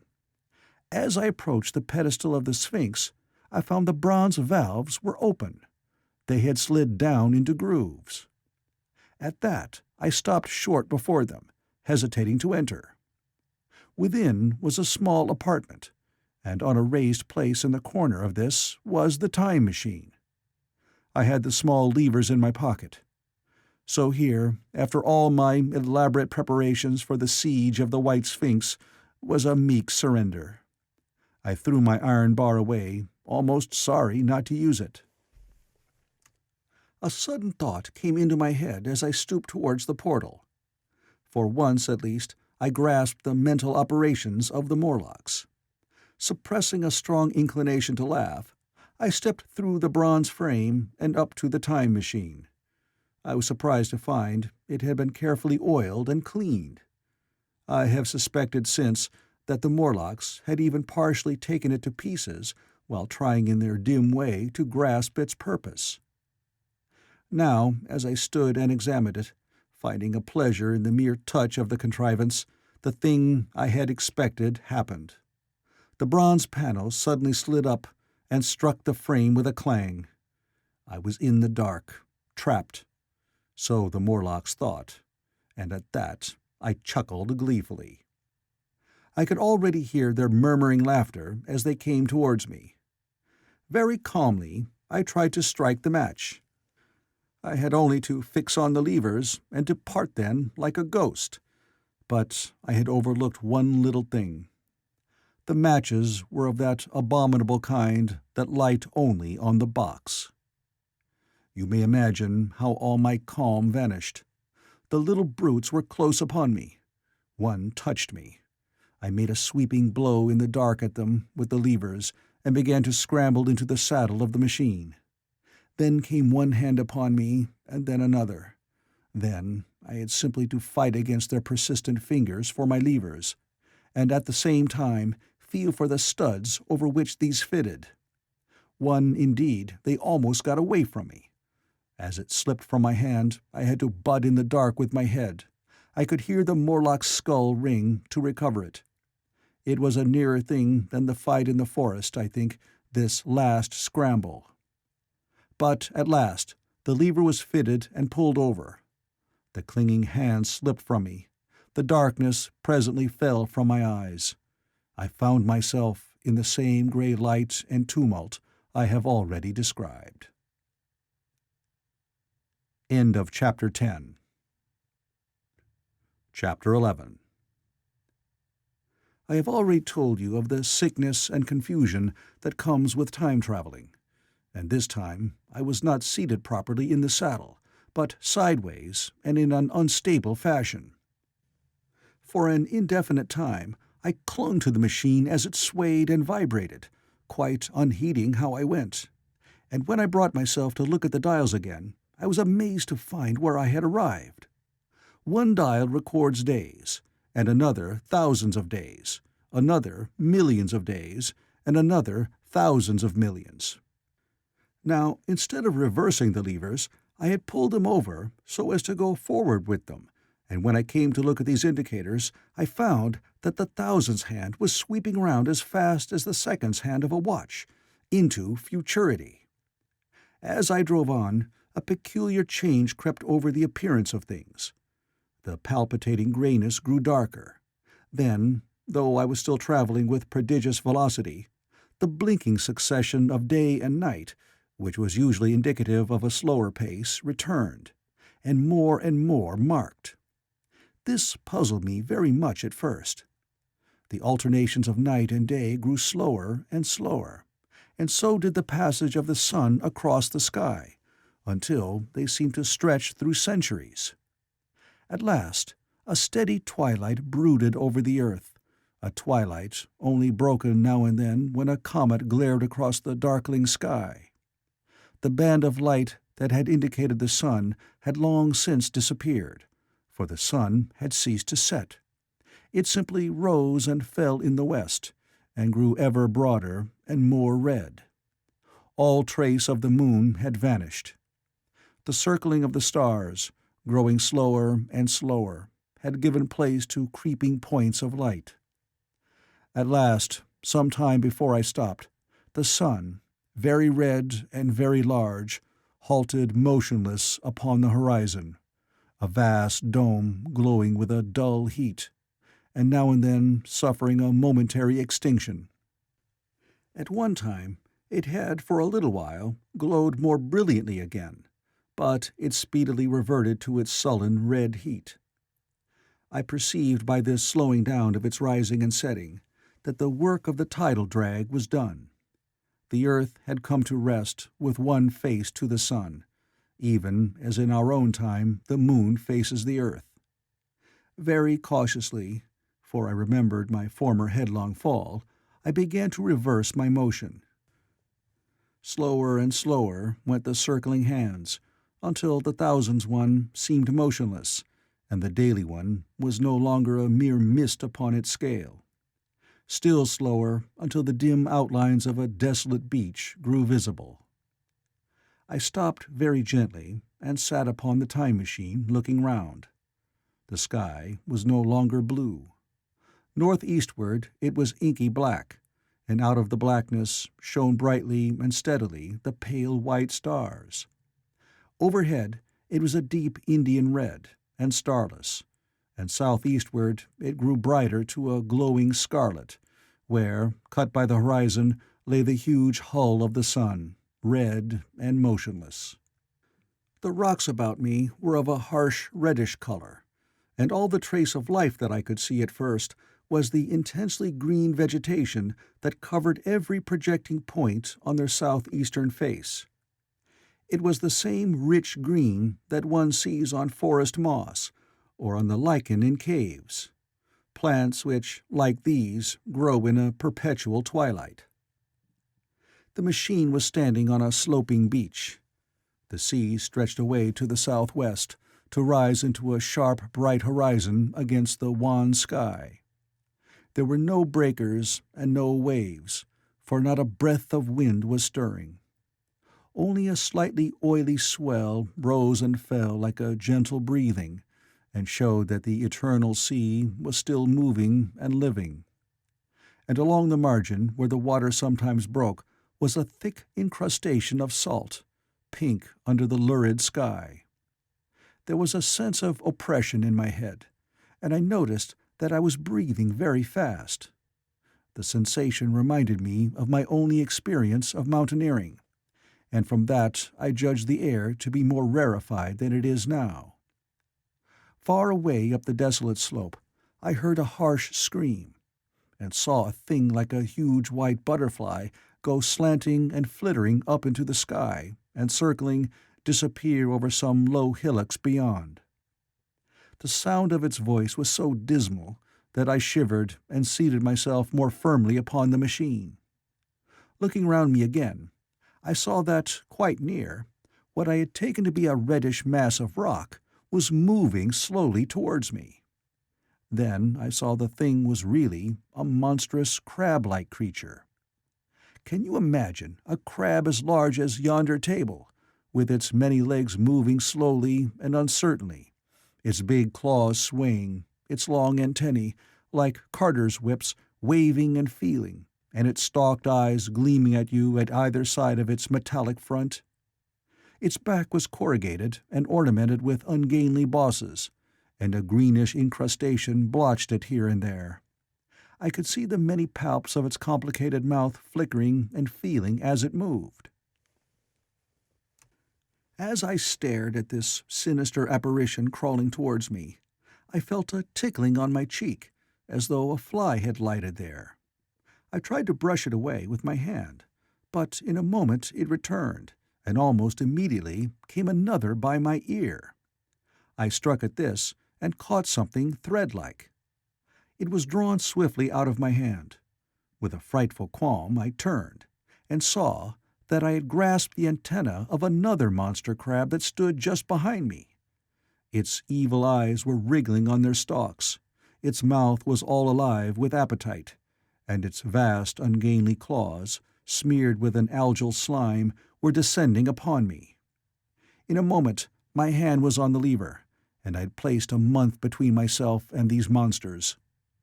But I was still on the same beach, and saw them distinctly now as soon as I stopped. Dozens of them seemed to be crawling here and there, in the sombre light among the foliated sheets of intense green. I cannot convey the sense of abominable desolation that hung over the world. The red eastern sky, the northward blackness, the salt dead sea, the stony beach crawling with these foul, slow-stirring monsters, the uniform poisonous-looking green of the lichenous plants, the thin air that hurts one's lungs, all contributed to an appalling effect. I moved on 100 years, and there was the same red sun, a little larger, a little duller, the same dying sea, the same chill air, and the same crowd of earthy crustacea creeping in and out among the green weed and the red rocks. And in the westward sky I saw a curved pale line like a vast new moon. So I travelled, stopping ever and again in great strides of 1,000 years or more, drawn on by the mystery of the earth's fate, watching with a strange fascination the sun grow larger and duller in the westward sky, and the life of the old earth ebb away. At last, more than 30 million years hence, the huge red-hot dome of the sun had come to obscure nearly a 10th part of the darkling heavens. Then I stopped once more, for the crawling multitude of crabs had disappeared, and the red beach, save for its livid green liverworts and lichens, seemed lifeless. And now it was flecked with white. A bitter cold assailed me. Rare white flakes ever and again came eddying down. To the northeastward, the glare of snow lay under the starlight of the sable sky, and I could see an undulating crest of hillocks pinkish white.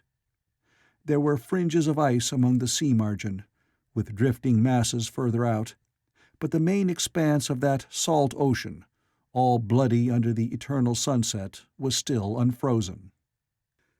I looked about me to see if any traces of animal life remained.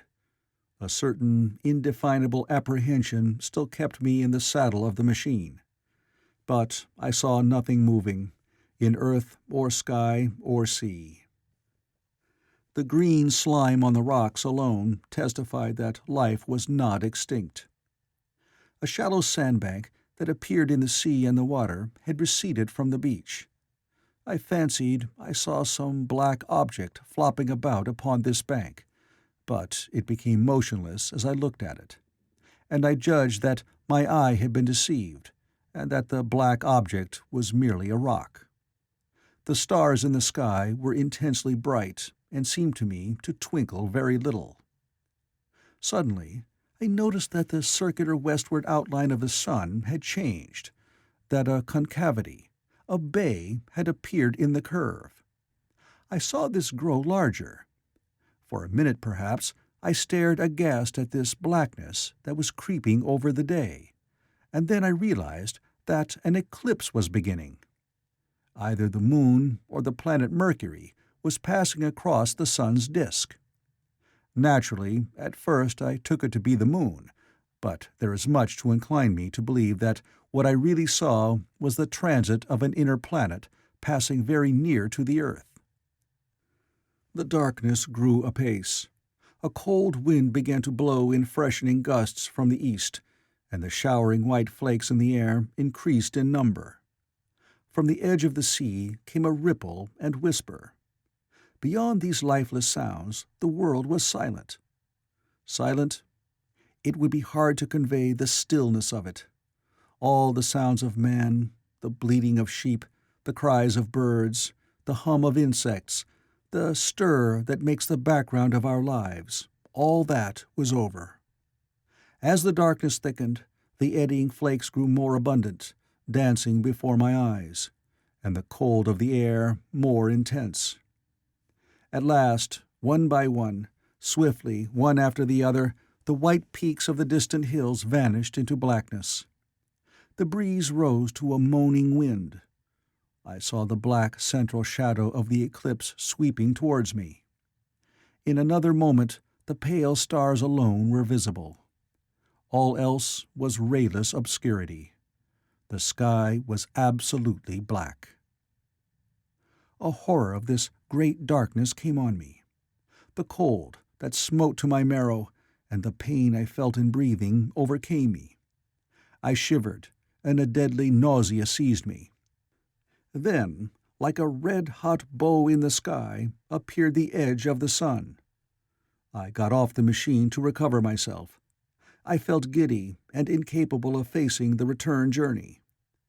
As I stood sick and confused, I saw again the moving thing upon the shoal. There was no mistake now that it was a moving thing, against the red water of the sea. It was a round thing, the size of a football perhaps, or it may be bigger, and tentacles trailed down from it. It seemed black against the weltering blood-red water, and it was hopping fitfully about. Then I felt I was fainting. But a terrible dread of lying helpless in that remote and awful twilight sustained me while I clambered upon the saddle. End of Chapter 11. Chapter 12. So I came back. For a long time I must have been insensible upon the machine. The blinking succession of the days and nights was resumed. The sun got golden again, the sky blue. I breathed with greater freedom. The fluctuating contours of the land ebbed and flowed. The hand spun backward upon the dials. At last I saw again the dim shadows of houses, the evidences of decadent humanity. These too changed and passed, and others came. Presently, when the million dial was at zero, I slackened speed. I began to recognize our own petty and familiar architecture. The thousands hand ran back to the starting point. The day and night flapped slower and slower. Then the old walls of the laboratory came round me. Very gently now I slowed the mechanism down. I saw one little thing that seemed odd to me. I think I have told you that when I set out, before my velocity became very high, Mrs. Watchett had walked across the room, travelling, as it seemed to me, like a rocket. As I returned, I passed again across that minute when she traversed the laboratory. But now her every motion appeared to be the exact inversion of her previous ones. The door at the lower end opened and she glided quietly up the laboratory, back foremost, and disappeared behind the door by which she had previously entered. Just before that I seemed to see Hillier for a moment, but he passed like a flash. Then I stopped the machine and saw about me again the old familiar laboratory, my tools, my appliances, just as I had left them. I got off the thing, very shaky, and sat down upon my bench. For several minutes I trembled violently. Then I became calmer. Around me was my old workshop again, exactly as it had been. I might have slept there, and the whole thing had been a dream. And yet, not exactly. The thing had started from the southeast corner of the laboratory. It had come to rest again in the northwest, against the wall where you saw it. That gives you the exact distance from my little lawn to the pedestal of the White Sphinx, into which the Morlocks had carried my machine. For a time, my brain went stagnant. Presently, I got up and came through the passage here, limping because my heel was still painful, and feeling sorely begrimed. I saw the Pall Mall Gazette on the table by the door. I found the date was indeed today, and looking at the timepiece, saw the hour was almost 8 o'clock. I heard your voices and the clatter of plates. I hesitated. I felt so sick and weak. Then I sniffed good wholesome meat and opened the door on you. You know the rest. I washed and dined, and now I am telling you the story. I know, he said after a pause, that all this will be absolutely incredible to you. To me, the one incredible thing is that I am here tonight in this old, familiar room, looking into your friendly faces and telling you these strange adventures. He looked at the medical man. No, I cannot expect you to believe it. Take it as a lie, or a prophecy. Say I dreamed it in the workshop. Consider I have been speculating upon the destinies of our race until I have hatched this fiction.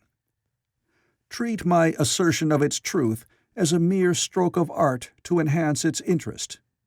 And taking it as a story, what do you think of it?" He took up his pipe and began, in his old accustomed manner, to tap with it nervously upon the bars of the grate. There was a momentary stillness. Then chairs began to creak and shoes to scrape upon the carpet. I took my eyes off the time-traveler's face and looked round at his audience. They were in the dark, and little spots of color swam before them. The medical man seemed absorbed in the contemplation of our host. The editor was looking hard at the end of his cigar, the sixth. The journalist fumbled for his watch. The others, as far as I remember, were motionless. The editor stood up with a sigh. "What a pity it is you're not a writer of stories," he said, putting his hand on the time-traveler's shoulder. "You don't believe it?" "Well, I thought not." The time-traveler turned to us. "Where are the matches?" he said. He lit one and spoke over his pipe, puffing. "To tell you the truth, I hardly believe it myself.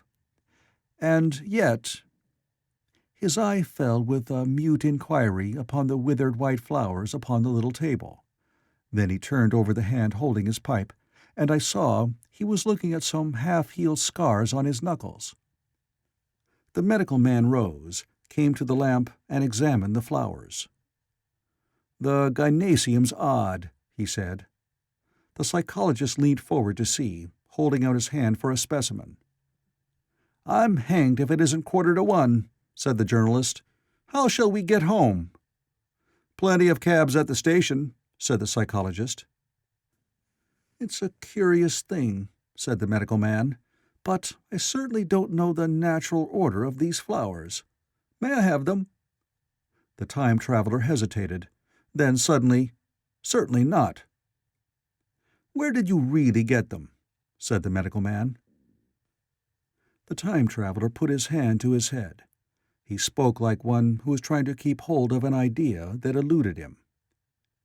"They were put into my pocket by Weena when I traveled into time." He stared around the room. "I'm damned if it isn't all going.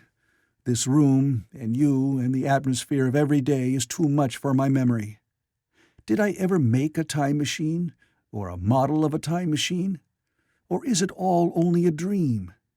They say life is a dream, a precious poor dream at times, but I can't stand another that won't fit. It's madness. And where did the dream come from? I must look at that machine, if there is one." He caught up the lamp swiftly and carried it, flaring red, through the door into the corridor. We followed him. There in the flickering light of the lamp was the machine sure enough, squat, ugly, and askew. A thing of brass, ebony, ivory, and translucent glimmering quartz. Solid to the touch, for I put out my hand and felt the rail of it, and with brown spots and smears upon the ivory, and bits of grass and moss upon the lower parts, and one rail bent awry. The time traveler put the lamp down on the bench and ran his hand along the damaged rail. "It's all right now," he said. "The story I told you was true. I'm sorry to have brought you out here in the cold." He took up the lamp, and in an absolute silence we returned to the smoking room. He came into the hall with us and helped the editor on with his coat. The medical man looked into his face, and with a certain hesitation told him he was suffering from overwork, at which he laughed hugely. I remember him standing in the open doorway, bawling good night. I shared a cab with the editor. He thought the tale a gaudy lie. For my own part, I was unable to come to a conclusion. The story was so fantastic and incredible, the telling so credible and sober. I lay awake most of the night thinking about it. I determined to go next day and see the time traveler again. I was told he was in the laboratory, and being on easy terms in the house, I went up to him. The laboratory, however, was empty. I stared for a minute at the time machine and put out my hand and touched the lever. At that, the squat, substantial-looking mass swayed like a bough shaken by the wind. Its instability startled me extremely, and I had a queer reminiscence of the childish days when I used to be forbidden to meddle. I came back through the corridor. The time traveler met me in the smoking room. He was coming from the house. He had a small camera under one arm and a knapsack under the other. He laughed when he saw me and gave me an elbow to shake. "I'm frightfully busy," said he, "with that thing in there." "But is it not some hoax?" I said. "Do you really travel through time?" "Really and truly I do." And he looked frankly into my eyes. He hesitated. His eye wandered about the room. "I only want half an hour," he said. "I know why you came, and it's awfully good of you. There's some magazines here. If you'll stop to lunch, I'll prove you this time-traveling up to the hilt, specimen and all. If you'll forgive my leaving you now." I consented, hardly comprehending then the full import of his words, and he nodded and went on down the corridor. I heard the door of the laboratory slam, seated myself in a chair, and took up a daily paper. What was he going to do before lunchtime? Then suddenly I was reminded by an advertisement that I had promised to meet Richardson, the publisher, at 2. I looked at my watch and saw that I could barely save that engagement. I got up and went down the passage to tell the time traveler. As I took hold of the handle of the door, I heard an exclamation, oddly truncated at the end, and a click and a thud. A gust of air whirled round me as I opened the door, and from within came the sound of broken glass falling on the floor. The time traveler was not there. I seemed to see a ghostly, indistinct figure sitting in a whirling mass of black and brass for a moment, a figure so transparent that the bench behind with its sheets of drawings was absolutely distinct. But this phantasm vanished as I rubbed my eyes. The time machine had gone. Save for a subsiding stir of dust, the further end of the laboratory was empty. A pane of the skylight had, apparently, just been blown in. I felt an unreasonable amazement. I knew that something strange had happened, and for the moment could not distinguish what the strange thing might be. As I stood staring, the door into the garden opened, and the manservant appeared. We looked at each other. Then ideas began to come. "Has Mr. gone out that way?" said I. "No, sir. No one has come out this way. I was expecting to find him here." At that I understood. At the risk of disappointing Richardson, I stayed on, waiting for the time traveler, waiting for the second, perhaps still stranger story, and the specimens and photographs he would bring with him. But I am beginning now to fear that I must wait a lifetime.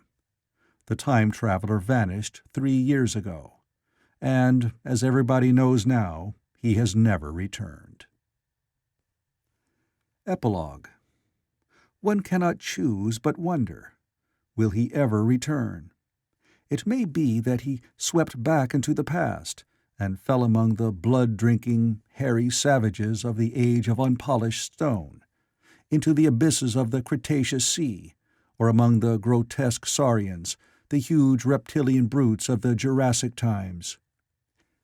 He may even now, if I may use the phrase, be wandering on some plesiosaurus-haunted oolitic coral reef, or beside the lonely saline lakes of the Triassic Age. Or did he go forward, into one of the nearer ages, in which men are still men, but with the riddles of our own time answered and its wearisome problems solved? Into the manhood of the race, for I, for my own part, cannot think that these latter days of weak experiment, fragmentary theory, and mutual discord are indeed man's culminating time. I say, for my own part, he, I know, for the question had been discussed among us long before the time machine was made, thought but cheerlessly of the advancement of mankind, and saw in the growing pile of civilization only a foolish heaping that must inevitably fall back upon and destroy its makers in the end.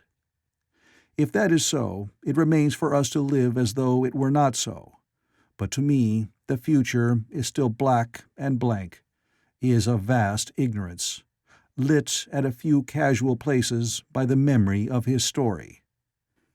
And I have by me, for my comfort, two strange white flowers, shriveled now and brown and flat and brittle, to witness that even when mind and strength had gone, gratitude and a mutual tenderness still lived on in the heart of man. The End of the Time Machine by H. G. Wells.